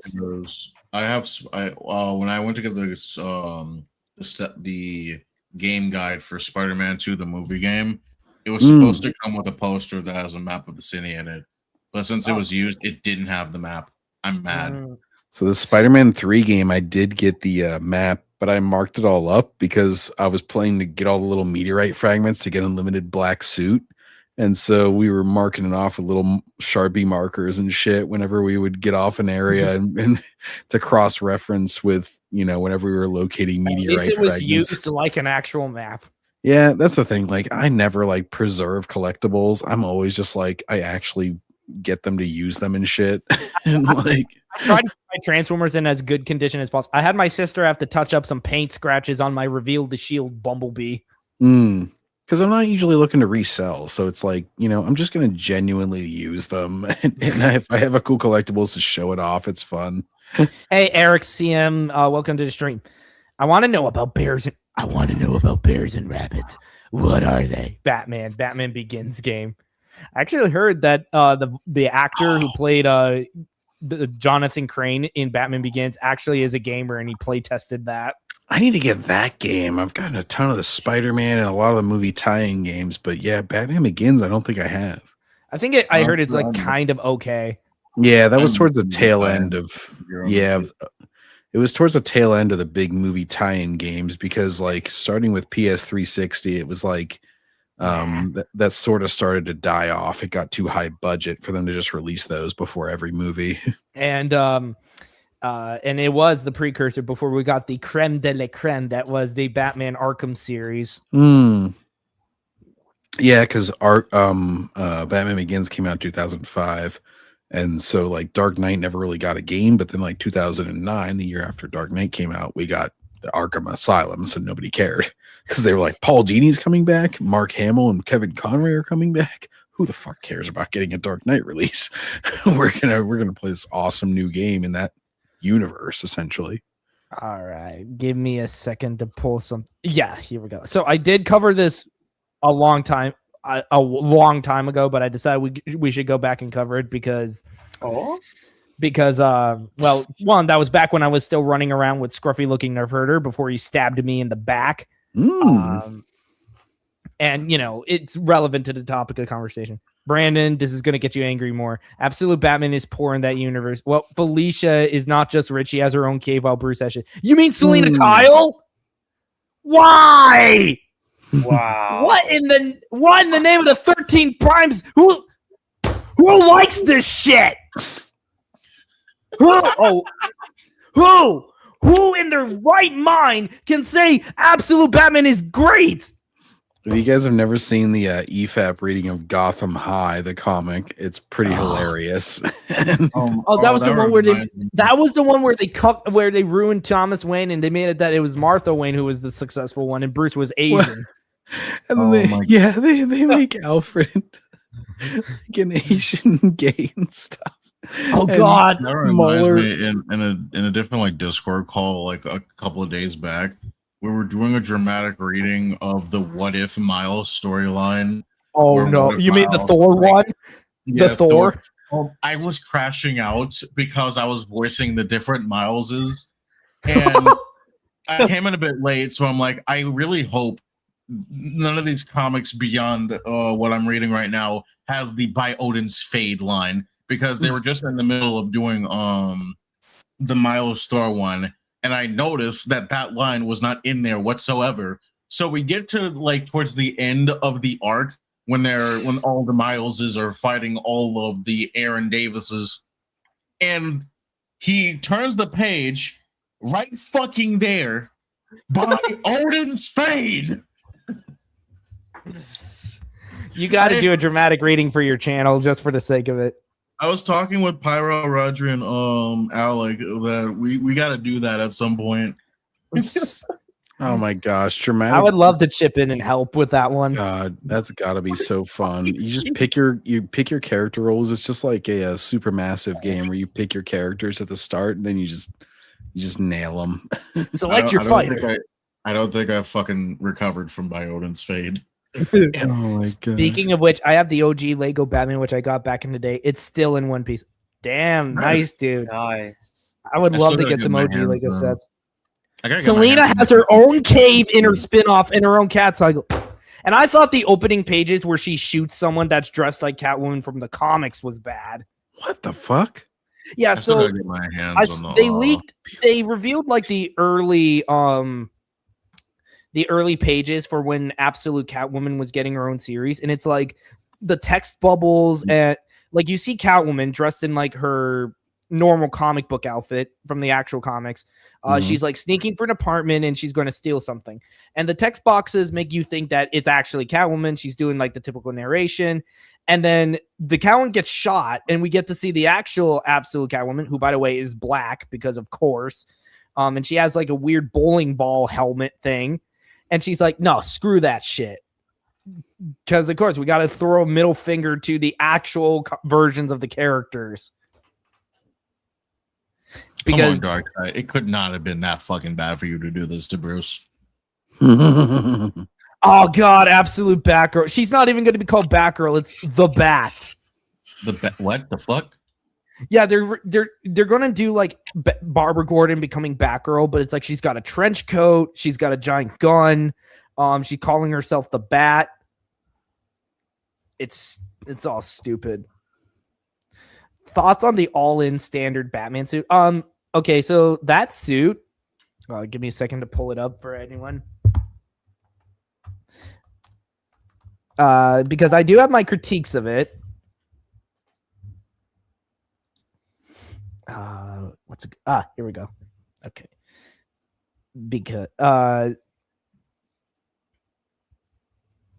okay, so I don't like the symbol for how angular it is. It looks really kind of goofy.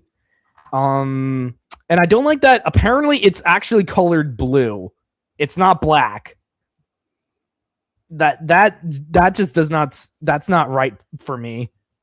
Can I say the Azrael suit is lit as yes, it is very lit. You can't go wrong with Azrael Batman. Azrael, I have to say, you're looking lit as fuck. But I'm not really digging the suit. The only thing I really like is the fact that they brought him back to wearing blue, because I was getting sick of seeing him in the black and gray for so long. I do like the simplicity. I know there's a lot of people, and myself included, whenever the bat symbol is a little bit smaller, you can have the little yellow oval around it. But whenever it's bigger like this, I actually like it just being the black on gray. Yeah, I do. I prefer the black symbol if it's big and it covers like the entire chest. That for me is the yellow utility belt that adds a little bit of color anyway, and so yes, I mean, so it's like I'm not necessarily the biggest fan of the suit. I will say the only thing I like is they brought him back to wearing blue. But I prefer the suit from the World's Finest comic a bit more. But my heart will always rest with like the simpler outfits. You know, the simpler, they don't have the seam lines drawn in or anything. It's just very simple outfits, like the classic 1970s costume by Neil Adams. Like Adam West, whenever I didn't have any muscle definition and I just had bat repellent or shark repellent bat spray. He also still had a ton of riz. A lot of women were trying to bang him back then. Some days you just can't get rid of a bomb. Like 1960s Batman is peak. If anybody hasn't watched the 1966 Batman movie, it is hilarious. Oh my gosh. It's just for how fast, really as much. Just for how fast they solve the riddles, it's hilarious. They read them in the sky and they're like, oh, this, and this. And I'm just like, what the fuck? How did you what? And half of the knowledge is also like, oh, what sits in a tree and is deadly? A canary with a machine gun. Like, how the hell are you supposed to get that? When he's running to get rid of a bomb, there's like a group of nuns, and he turns around and there's like ducks with their baby. He's just like, or there's like there's a band also walking around just playing. It's Batman just running around trying to get rid of it. It's so ridiculous. I love it. As I said in Number Code last time, Absolute Batman is a leftist murder fantasy. Yeah, it very much is. I hate the fact that that the bat symbol doubles as a freaking axe blade. Precisely. As Adam West would say. All right, so moving right along. This is Serum Lake. He does a lot of the he does like a lot of like criminal analysis stuff for like the DC animated shows and crap. He loves Batman Caped Crusader. So let's rip him this fake Batman fan a new one, shall we? Yes. Because I feel like it's relevant to what's going on. And I do have I'll rip you a new asshole, Joker. Oh, the classic opening. That's referenced in a lot of other cartoons. I do know Batman Brave and the Bold actually referenced it in one of the Batmite episodes. This is awesome sauce. Well, and even the animated series, they referenced Adam West when they had him as the Gray Ghost. They also referenced Batmite because he technically makes a cameo in it as a toy. Oh, it is one of my favorite episodes, though, whenever he's like, you know, the Gray Ghost was one of my favorites growing up. And he always I think I showed my little sister Batman the Animated Series. I didn't show her TNBA, but I think she really liked the Gray Ghost episode. Oh, it's so cool because they have Gray Ghost voiced by Adam West. And then, like, at the end, whenever Bruce is getting his signature, it's literally like a passing of the torch because it's, you know, Kevin Conroy telling Adam West, he's like, you know, you were always one of my favorite idols, and he's just like, and he always will be, and he's just like, and he gives him a little nod. And what's fun is I love how DC had this thing about honoring the other people who have done voice acting, because it's like even when they don't recycle them over and over again, they do bring them back to do other parts. Because Adam West wasn't the Batman show as the mayor of Gotham City. Kevin Conroy also did voice work for that. In Brave and the Bold, Kevin Conroy plays the Phantom Stranger, and Mark Hamill was brought in to play the Spectre, especially in the episode the Chill of the Night, where Batman's going after his parents' killer. You referenced The Simpsons. I remember in an early season of The Simpsons, I forget what season it is, but they have him at a convention being Batman, and he's like, oh, yes, I know people don't like me with the new Batman with all of his leather and Michael Keaton and stuff. And it's funny because The Simpsons is so old that it's like the old Batman is the new Batman back whenever they came out. And he's like, why don't they have him do the Batoozy anymore? And he starts doing it. They're just like, Bart's looking at him like, what the hell is the matter with you? The Batoozy is really fun. Oh no, Adam West also was on Johnny Bravo, where he basically is doing a lot of the Batman shit, even if it's just him as Adam West. You can clearly tell it's like, we got to have him do Adam West stuff. It was really great fun. Johnny Bravo cosplay with a paper mache hairdo and everything. My mom loves Johnny Bravo. He's like one of her favorite cartoon characters. Do the monkey with me. You know, my mom loved him too. Whenever I was growing up, she would always stop and watch that cartoon with me. I should actually get around to watching it in full, because it's like, oh my gosh. I remember the April Fool's episode where he's like, I'll think of an April Fool's joke. I'll think all night if I have to. And he thinks about it, and then he does like a big April Fool's joke, but it's already been a day, and they're like, it's April 2nd, you asshole. And they obviously don't say asshole in a Cartoon Network show, but I do. I actually do remember Johnny Bravo. They had a bit with Johnny Bravo with like the Cartoon Network bumpers where he says he's a Dragon Ball Z fan. Oh yeah, they did a lot of that kind of cross promotion, because you don't get that anymore. Yeah, I mean, I think Paramount is really the one that sort of does it with their advertisements, where they have a bunch of their.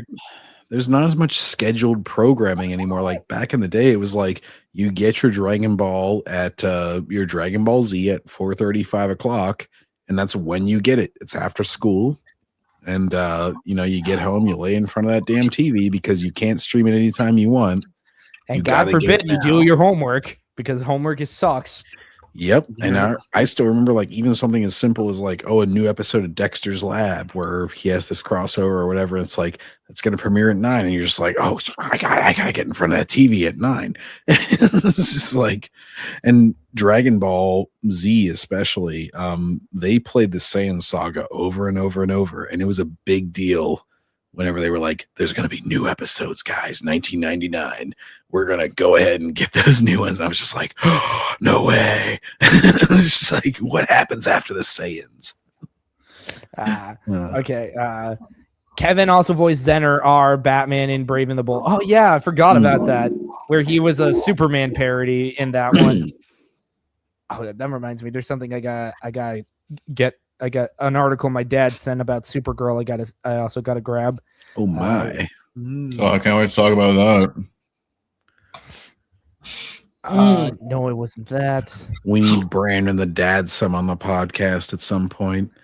I'm not so sure about that, but it would be interesting. But my dad's here in spirit. Let's just say that. Gotcha. Because he's retired now, so. Yeah, even if he commented or something, that would be funny.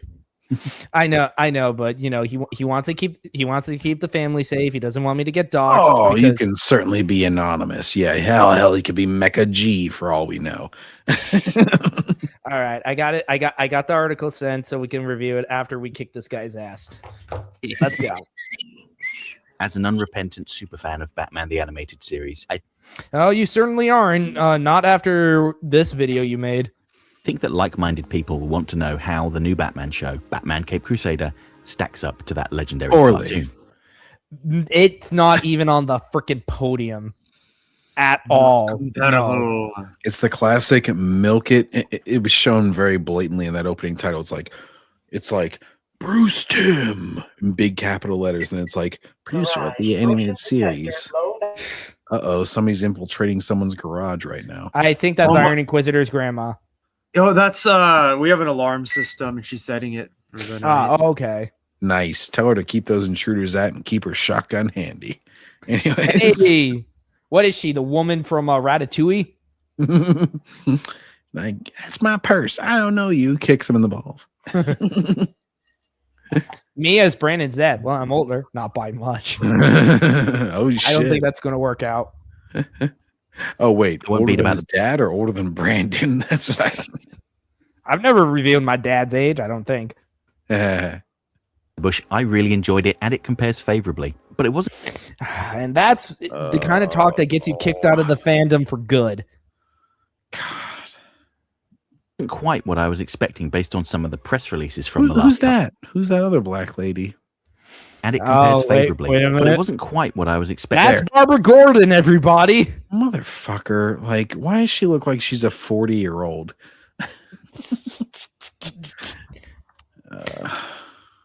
I'll say this: at least her hair is kind of red.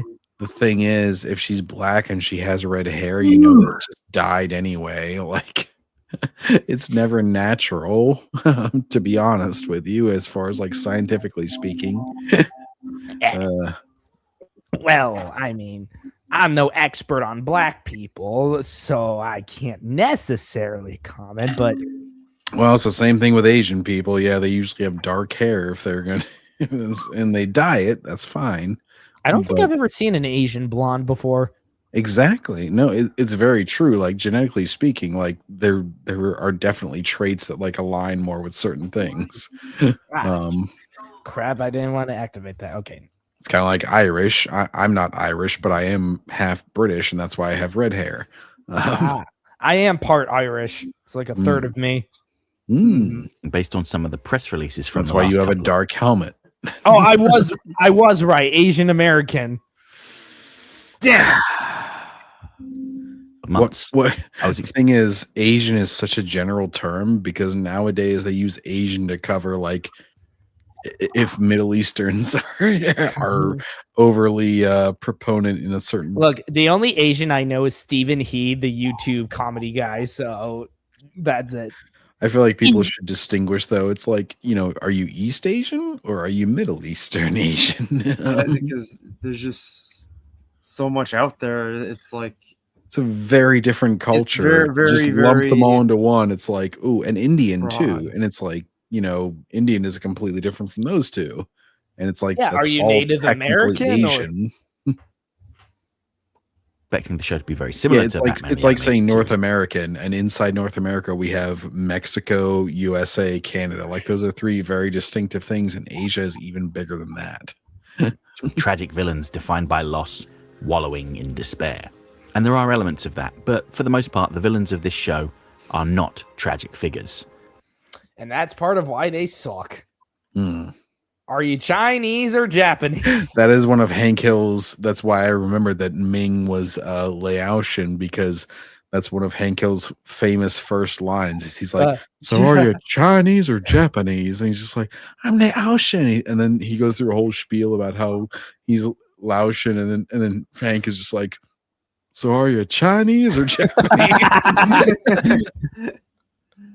They're selfish. They're arrogant. Oh God, the Two-Face design sucks ass too. That symbolism, the cinematography, man. He's burning up that one side of his face, man. And any struggle, they're selfish. They're arrogant. Like, it's not even like a different color. It's just like, it doesn't even look melted.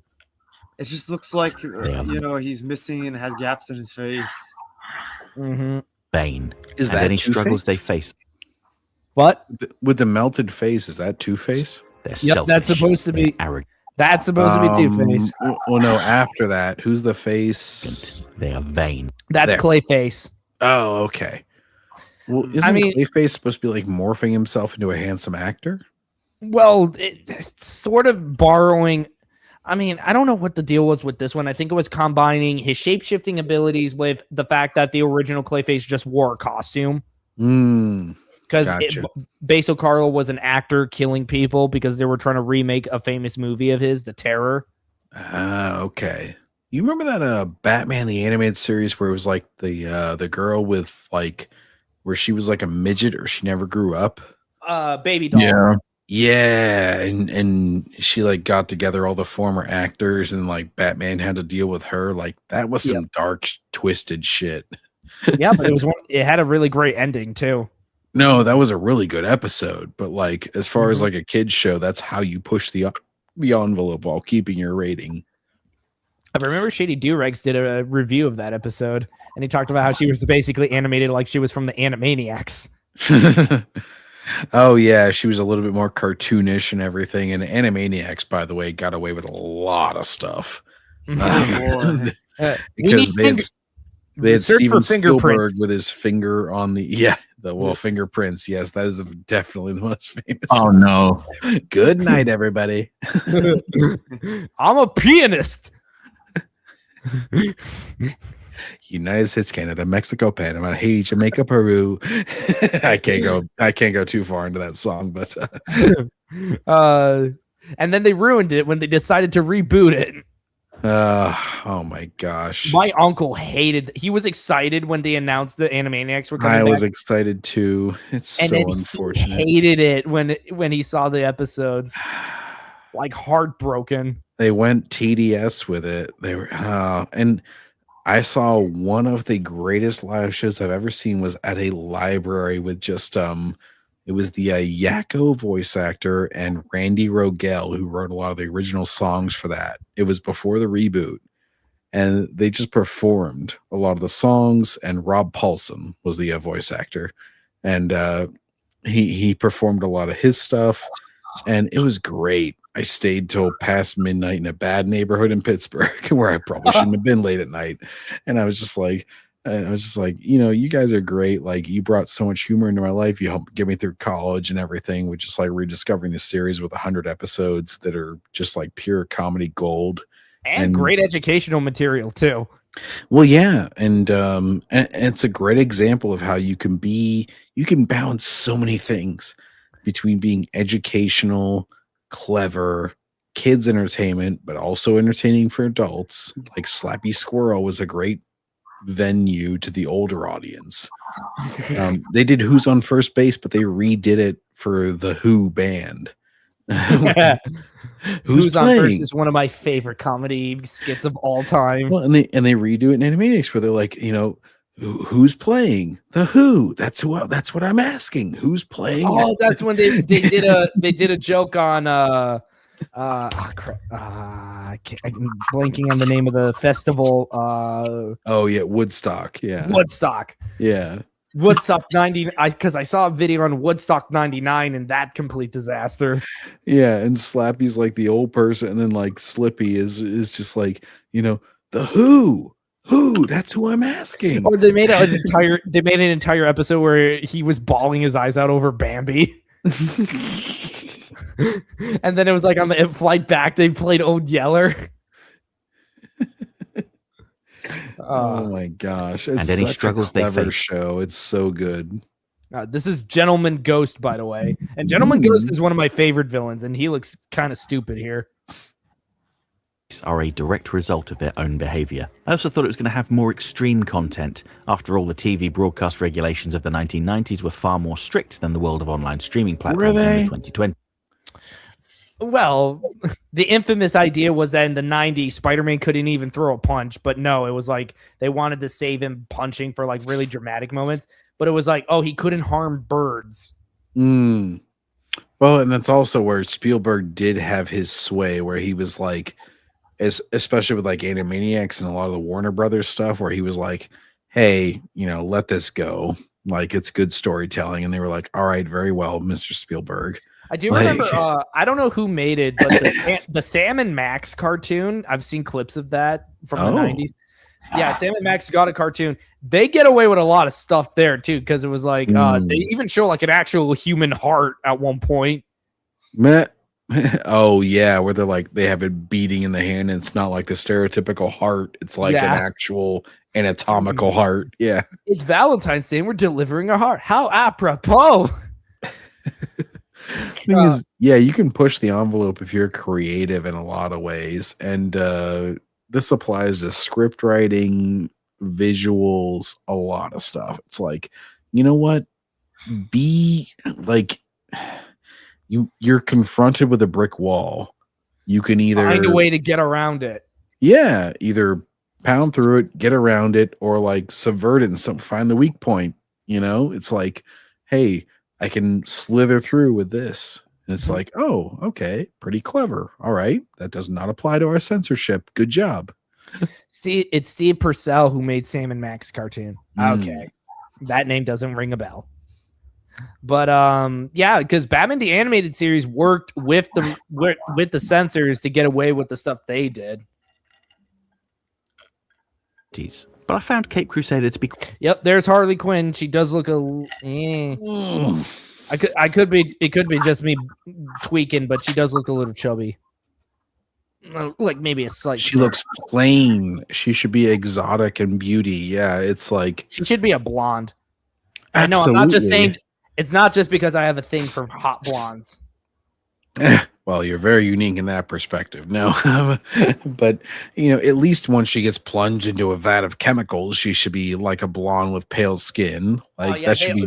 They always keep doing the vat of chemicals thing ever since the New 52. Before that, it was just makeup. Yeah, no, oh man, remember Arkham Asylum? You found the audio tapes of Joker slowly converting her. Yeah. Done 1-for-1 from Mad Love. So good. And it's just like, oh, but we can't have the woman appear. It's like some women are weak, some men are weak. They're gonna be manipulated. That's part of life. It's I know if Princess Peach asked me to do something, I would totally freaking do it because, dear God, I can't resist. And it's just like, Brandon, I baked a cake for you. Come rescue me. On my way! OMW, heart face. Yeah, I just grab the nearest nuke I have and I immediately go off running. I like how you have nukes handy. Oh, I'm just gonna grab the nearest one I got. It's always handy to have a giant collection of weapons. I'm just like Batman in that regard. Batman's I didn't just my handy cake repellent spray. I didn't just buy a Megatron that turns into a gun for nothing. You're like, do as I command. Yes, I am the proud owner of a 2006 Transformers Classics Megatron, the last full-size Megatron that turns into a gun. But Brandon, do you have the Transformers Armada minicons that make a giant sword? I do not. I do not have the Star Saber yet. It's slightly less competition. Nukes, are you trying to tempt Godzilla? Well, to be fair, I mean, if we could send Godzilla in Hollywood's direction, maybe he could do some good. You got an idea there, my friend. It's like, oh, send him to the West Coast. What's he going to destroy that we don't already want destroyed? Yeah. Between Portland, Seattle, and LA and San Francisco, it's like, take your pick, Godzilla. Go ahead. Go to town. Shoot. Technically, we need San Francisco to go over a renovation. We need to build Starfleet Command there at some point. Yeah, as long as it doesn't turn into the Picard Star Trek Command where they're like, Captain Picard, please shut the fuck up. Ooh. Or the one from Starfleet Academy. Oh, God.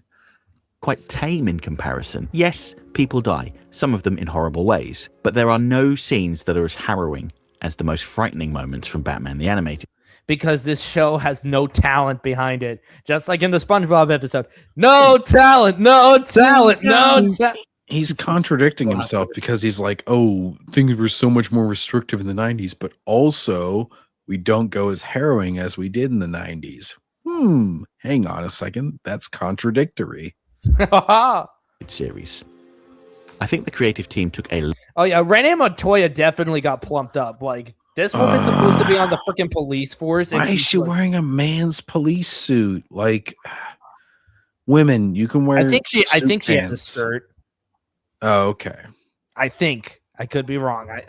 But I think she is. It's still kind of weird though. Why you even have a tie and everything? Like, a lot of time, women in the 90s and shit, they used to just wear like, I don't know, like pantsuits, and they would just like have an open blazer and shit, and maybe even a couple buttons undone and everything.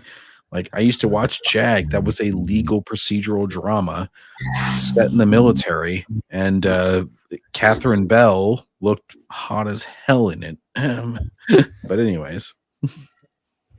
Also, I will say what also frustrates me is like you have a good idea to finally adapt the Golden Age Batman of all characters, and you don't. Like, I love the fact they include the fact that Batman's name used to have a hyphen in it before they shortened it into just Batman. Long, hard look at what worked well in Batman. Yeah, Spider-Man, the hyphen is important, but Batman... Yeah, to differentiate him from Superman. Apparently, that was the reason why the hyphen is a thing. Oh, okay. I did not know that. Yeah, apparently for some reason that was a thing. Like Doc Ock even calls him Superman for some reason in his first fight with him.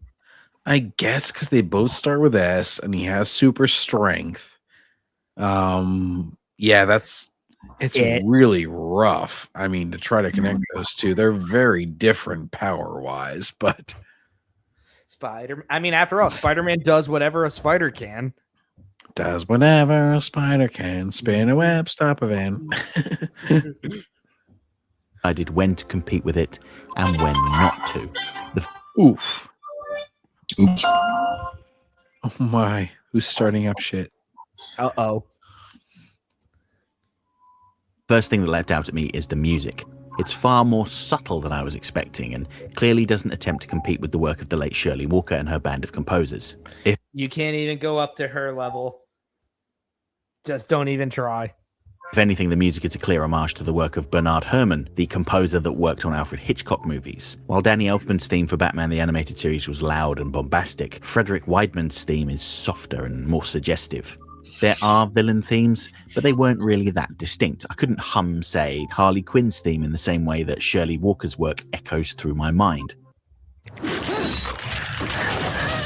Weird as hell ads. Oh, speaking of FIFA, we're kicking ass, baby. Oh, really? Yeah, apparently America is absolutely wiping the floor with everyone. America, baby. We might just win the World Cup. And I'm rooting for us because we're the greatest country on God's green earth. Debatable. What? Never mind. Just a joke. It's fine. It's fine. Nobody's perfect. No country is perfect. Necessarily a bad thing, mind you. Similarly, the show is less vibrant and emotional. Take the title sequence, for instance. Rather than being a standalone piece of animation, it's more of a gallery of shots from the episodes, separated by lingering shots of the beautiful background paintings in sepia tones. Boring. Having said that, there are some obvious similarities to Batman the Animated Series. They do reuse a few key shots from that show, and in nostalgia bait. One episode, every headline in a newspaper that Batman combs through is a direct reference to episodes of Batman the Animated Series. Again, more nostalgia bait. Who the heck cares about soccer? People do. I think it's a big thing over in Mexico. Yeah, it is a big thing in Mexico. My mom was showing me a video the other day where Mexicans will literally stand right out in the freaking rain just to watch a soccer match. See if you can spot them all. I feel like the writers on the show really went out of their way to subvert expectations. Oh, no. Whenever I hear that term, my mind goes to only one person. Also trying to stay true to the spirit of Batman, particularly how he was depicted in the early comic books. Except you don't do it because you couldn't even bother to actually get him to kill people or use a gun. It is kind of ironic that they managed to make the show feel new and fresh by revisiting 80-year-old comic books. Of course, that doesn't mean that they threw out everything that had worked previously. Producers Bruce Timm and James Tucker made quite a big deal about how different their Batman was. This Batman deliberately breaks bones and dangles corrupt city officials in front of oncoming trains. He's always broken bones. Come on. Come on, Arkham Batman was doing that kind of shit decades ago. Kara just broke a bone in the new superhero movie where she's like, I'm going to arm wrestle you with my yellow sun strength. He was very recognizably Batman. Even their Bruce Wayne, described by Bruce Timm as weird and a facade, wasn't that different to what we'd seen before. There was one shot in the first episode where Bruce joins a party at the Iceberg Lounge and puts on the biggest, most awkward fake smile ever. That genuinely made me laugh. Likewise, when he cracks a joke to Barbara Gordon and doesn't get the reaction he expected, he strolls over to another group of partygoers, making the same joke with the exact same inflection. It's almost like it was a second take for him. This time, he got the result he wanted. His interactions with the people he considers his friends and allies as Bruce Wayne, people like Harvey Dent, Leslie. Selena? Yep, that's supposed to be Selena. They turned her into a complete idiot, which I especially hate because for once we got my favorite Catwoman costume in Bruce Timm's art style. Tompkins and Lucius Fox are far more natural, and the facade slips. But again, I don't want to suggest that this show retreads old ground. Is that Black There's definitely Mask more behind violent. him? What? Behind the who is that? The mayor? But again, I think so. Black That's Commissioner Mask. Gordon. That's Commissioner Gordon, actually. Okay, it's Fat Commissioner Gordon, and then Black Mask is. No, Black Mask isn't in this show so far. So Commissioner wanna Gordon suggest it. just has a fucking blackface going on. Yeah. Racist. This show retreads old ground. There's definitely more violence in this series. People get shot, some of them fatally, but it's never graphic. The staging of the fight scenes is very clear, but it avoids being too flashy. I don't feel like there were ever any shots that really blew me away. There's no Batman being dragged through the Gotham City night sky with the camera arcing around a police blimp. So good. In fact, Yeah, you don't get stuff like this no I more. am vengeance. there aren't I am the knight. I am Batman. even any police blimps. No, it feels like it was made by a team that was fully confident in their abilities and that they didn't need to use visual tricks to impress the audience. Visual tricks? No, it's visual effects. You use it to, like, this is, you go above and beyond. You want to get ahead of the fans. You don't want to be responding to them. You want them to be like, holy shit, that was awesome. I can't wait for next week. Not, oh, I was missing out on this, this, and this. Like, let me guess. Batman will get humiliated by girl bosses. Oh, trust me, he does. Oh God, he does. Instead, they focused on clarity. Of course, I would have loved to have seen a scene that rivaled the animation in the Batman the Animated Series episode, Feet of Clay Part 2. Michael but what Jackson. we got was consistent and high quality. Some of the trailers made me think that we'd get some flashy editing techniques that resembled comic book panels, but that was only used in the trailer. While I was a little That's how they get you. False advertising. disappointed initially, upon reflection, this was the right choice. Disappointing. This Batmobile is so damn lame. This way, the audience always knows where to look. Hearing all this about the animation may disappoint some people, but I think there's a beauty in how straightforward it is. There are very few obvious budget-saving tricks used, and the animation is consistently good. As much as I loved X-Men 97, I found... Oh God, fake Marvel fan confirmed as well. Sheesh. Brandon, at the end of this video, I will likely have to split, as it is encroaching on 2 a.m. in my time. Same here, but we're going to close out about then. Oh, okay. They use extreme close-ups to save on having to animate the mouths moving, a little distracting after a while. But there's very little of that here. Only one Invincible sequence did this as well, where they were like, oh, just save on the animation, and they like covered up the guy's mouth, and it was like, you just have him talk with shit going on underneath it, and you don't have to do the lips. I'm just like, so that's been Optimus Prime for all of his cooler iterations. He has the faceplate. And Bumblebee. I will say, I have never watched Invincible.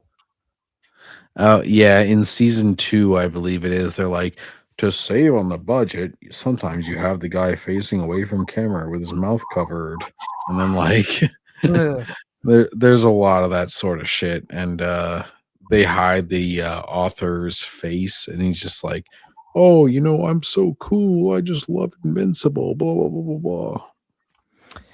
Fake X-Men fans are people who believe that Magneto should kill all non-mutants.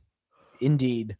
It comes to mind off the top of my head when a frustrated Harvey Dent throws a snow globe of Gotham City at a framed poster, smashing the glass. Rather than showing the glass breaking, the shot lingers on Dent and we hear the glass break. There are bound to be others, but they are less noticeable to me.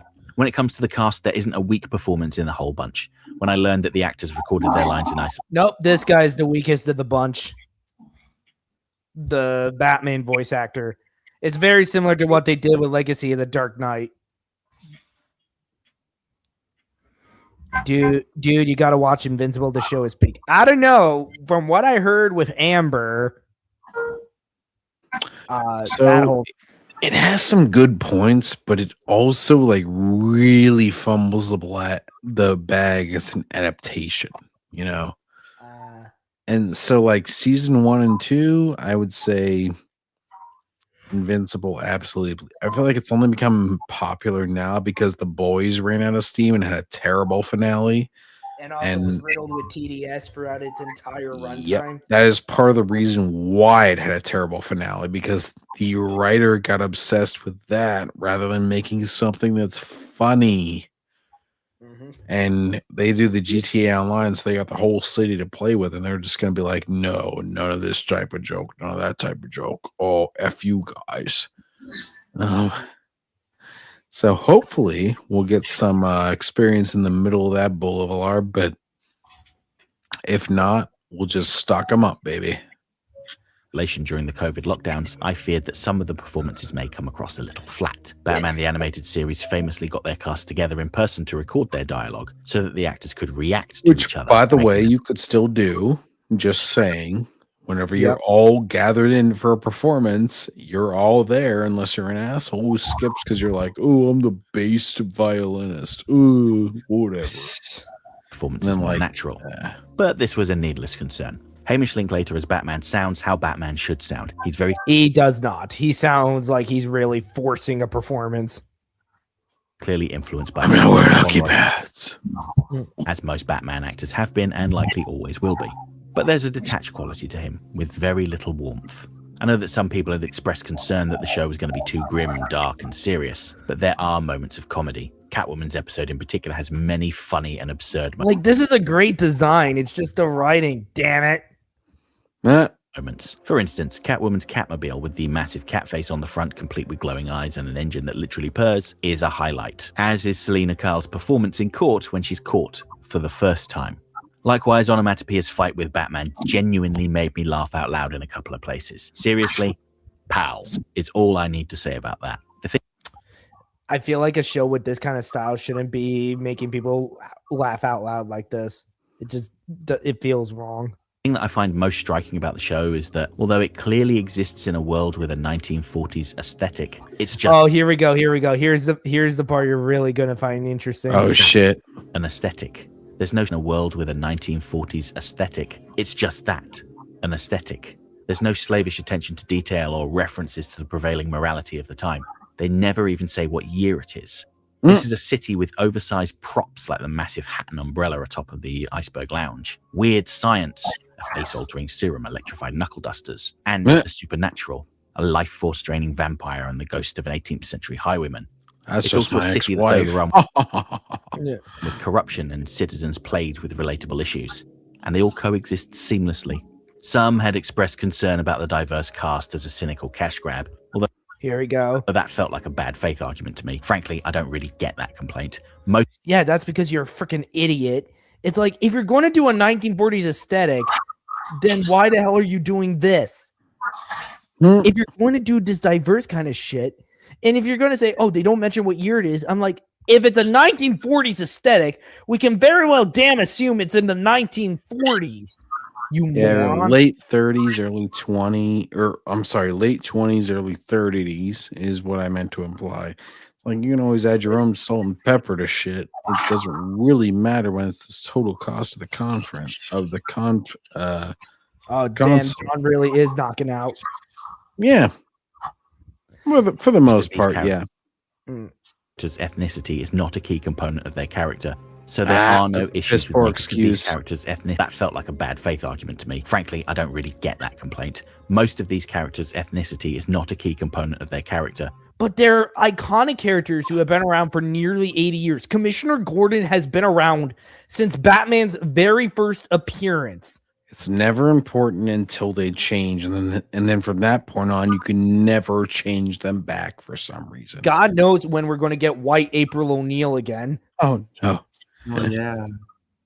All right, Brandon, but I will be heading out. I have to I have to work tomorrow a little bit. Understand that. I do. Yeah. I have work as well. So I cut it off at 2 a.m., but we will see you guys the next time on See ya, John. It's just me, Iron, and Arachnid Youth. An Awesomecast for life. Yes.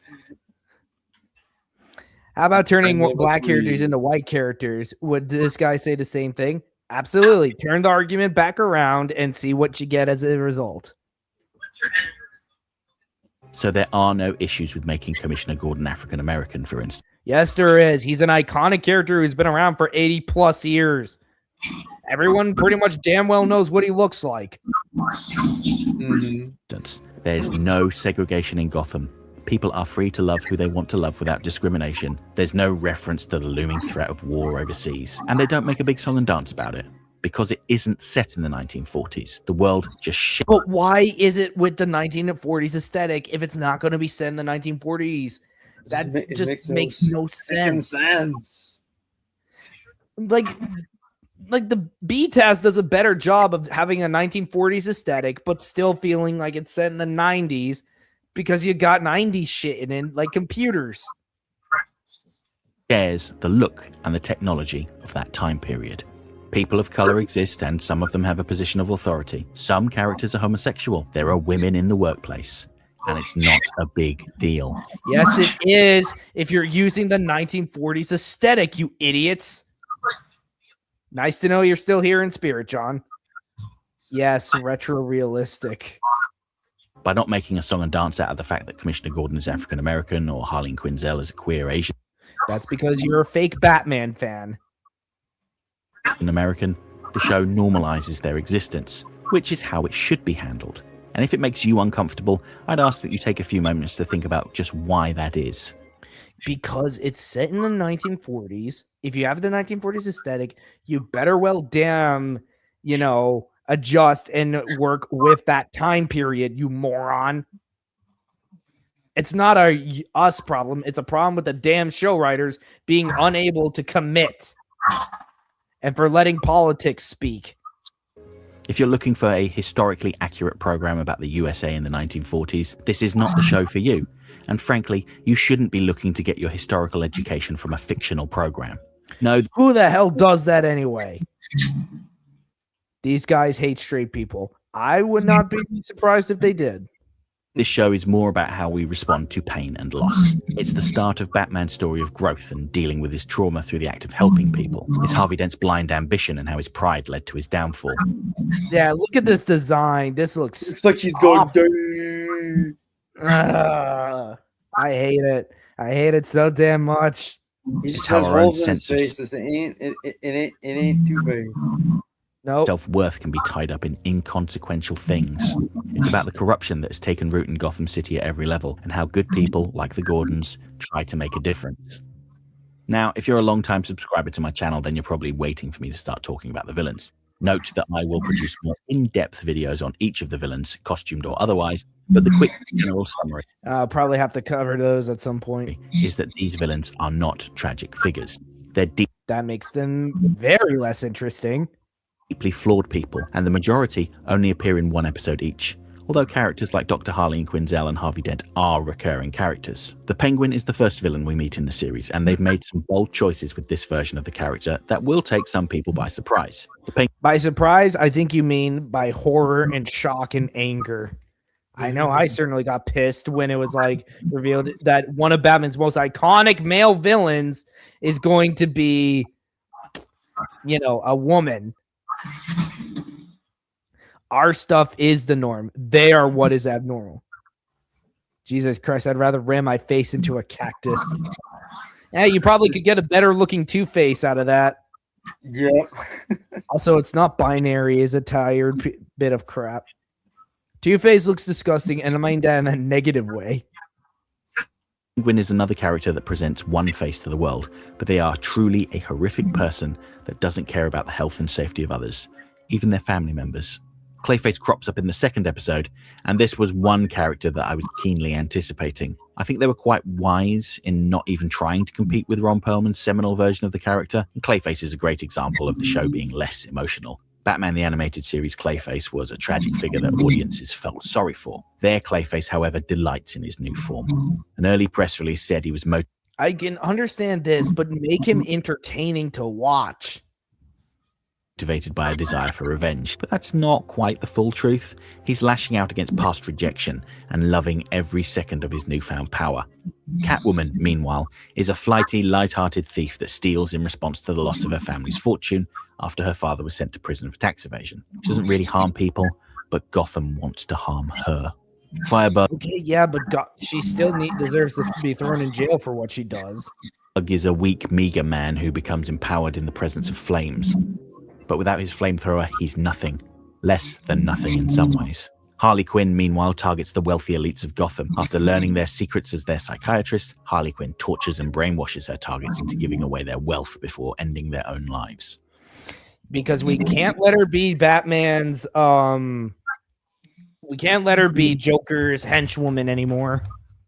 Mm-hmm. I'd rather watch Batman Forever. Hey, now, Batman Forever is actually a decent movie. There was a lot of excitement for Onomatopoeia when he was featured in the first trailer for the show, and he does have a substantial part in an episode as a hitman that's brought to Gotham to assassinate a prominent citizen. Onomatopoeia is mute for the most part, but communicates through sound effect noises, hence the name. He has a group of assistants.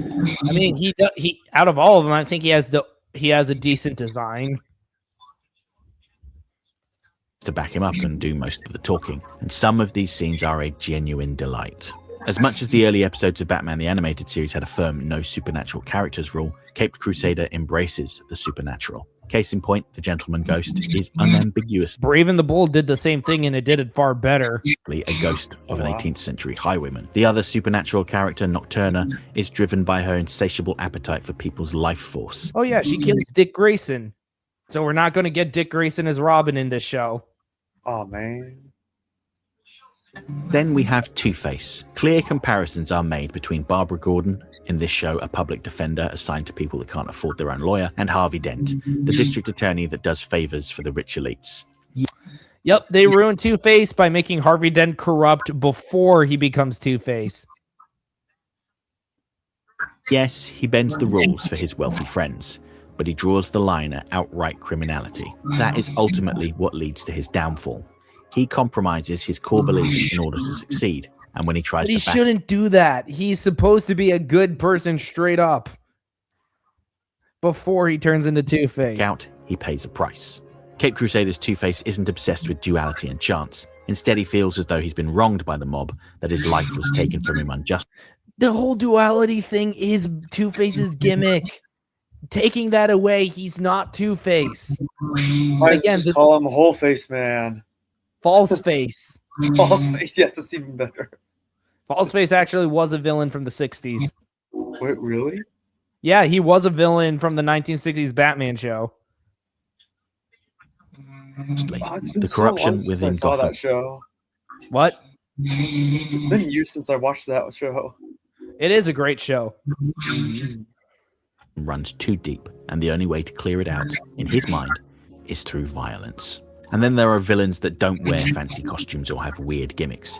People like Rupert Thorne or Detectives Flass and Bullock. And I think there may be a little fan backlash in response to this show's depiction of Harvey Bullock, a character who, while rough around the edges, was a beloved fan favorite. In this series, he is an unrepentant monster. While most... Yep, you ruined Harvey Bullock too. Thank you. Episodes can be enjoyed as standalone stories. There are a couple of subplots that run throughout the series. Jimmy Gordon's struggle with the corruption within the police department and City Hall. Harvey Dent's mayoral campaign. Bullock and Flass's rapid descent into criminality. And Alfred's feelings of guilt. There's so much more to say about Cape Crusader, but ultimately, what you want to know is if it's worth your time. Undoubtedly, yes. It is not. It is not worth your time. Do not watch it. For the love of God, watch any other Batman cartoon. You will get far more enjoyment out of it. Yeah, I'm going to be talking about Cape Crusader a lot more. What I saw. Yeah, that's pretty much the end of his video. But dear God, do not watch it. I'll probably just be watching it for the sake of a review. But dear God, do not watch Cape Crusader. Go watch Batman the Animated Series. Watch The Batman. Watch Brave and the Bold. Shoot, watch Beware the Batman, for crying out loud. But do not touch Caped Crusader if you value your sanity. Anyway, that's about enough time we have for today, everyone. So, if you liked what you saw here today, please remember to like and subscribe. Links to Arachnid Youth, Iron Inquisitor, and John Gets Gaming's channels are in the description below. Subscribe to them for some cool content from them. And until next time, guys, always remember to be awesome. Good night, everybody. See you next Friday. Peace out.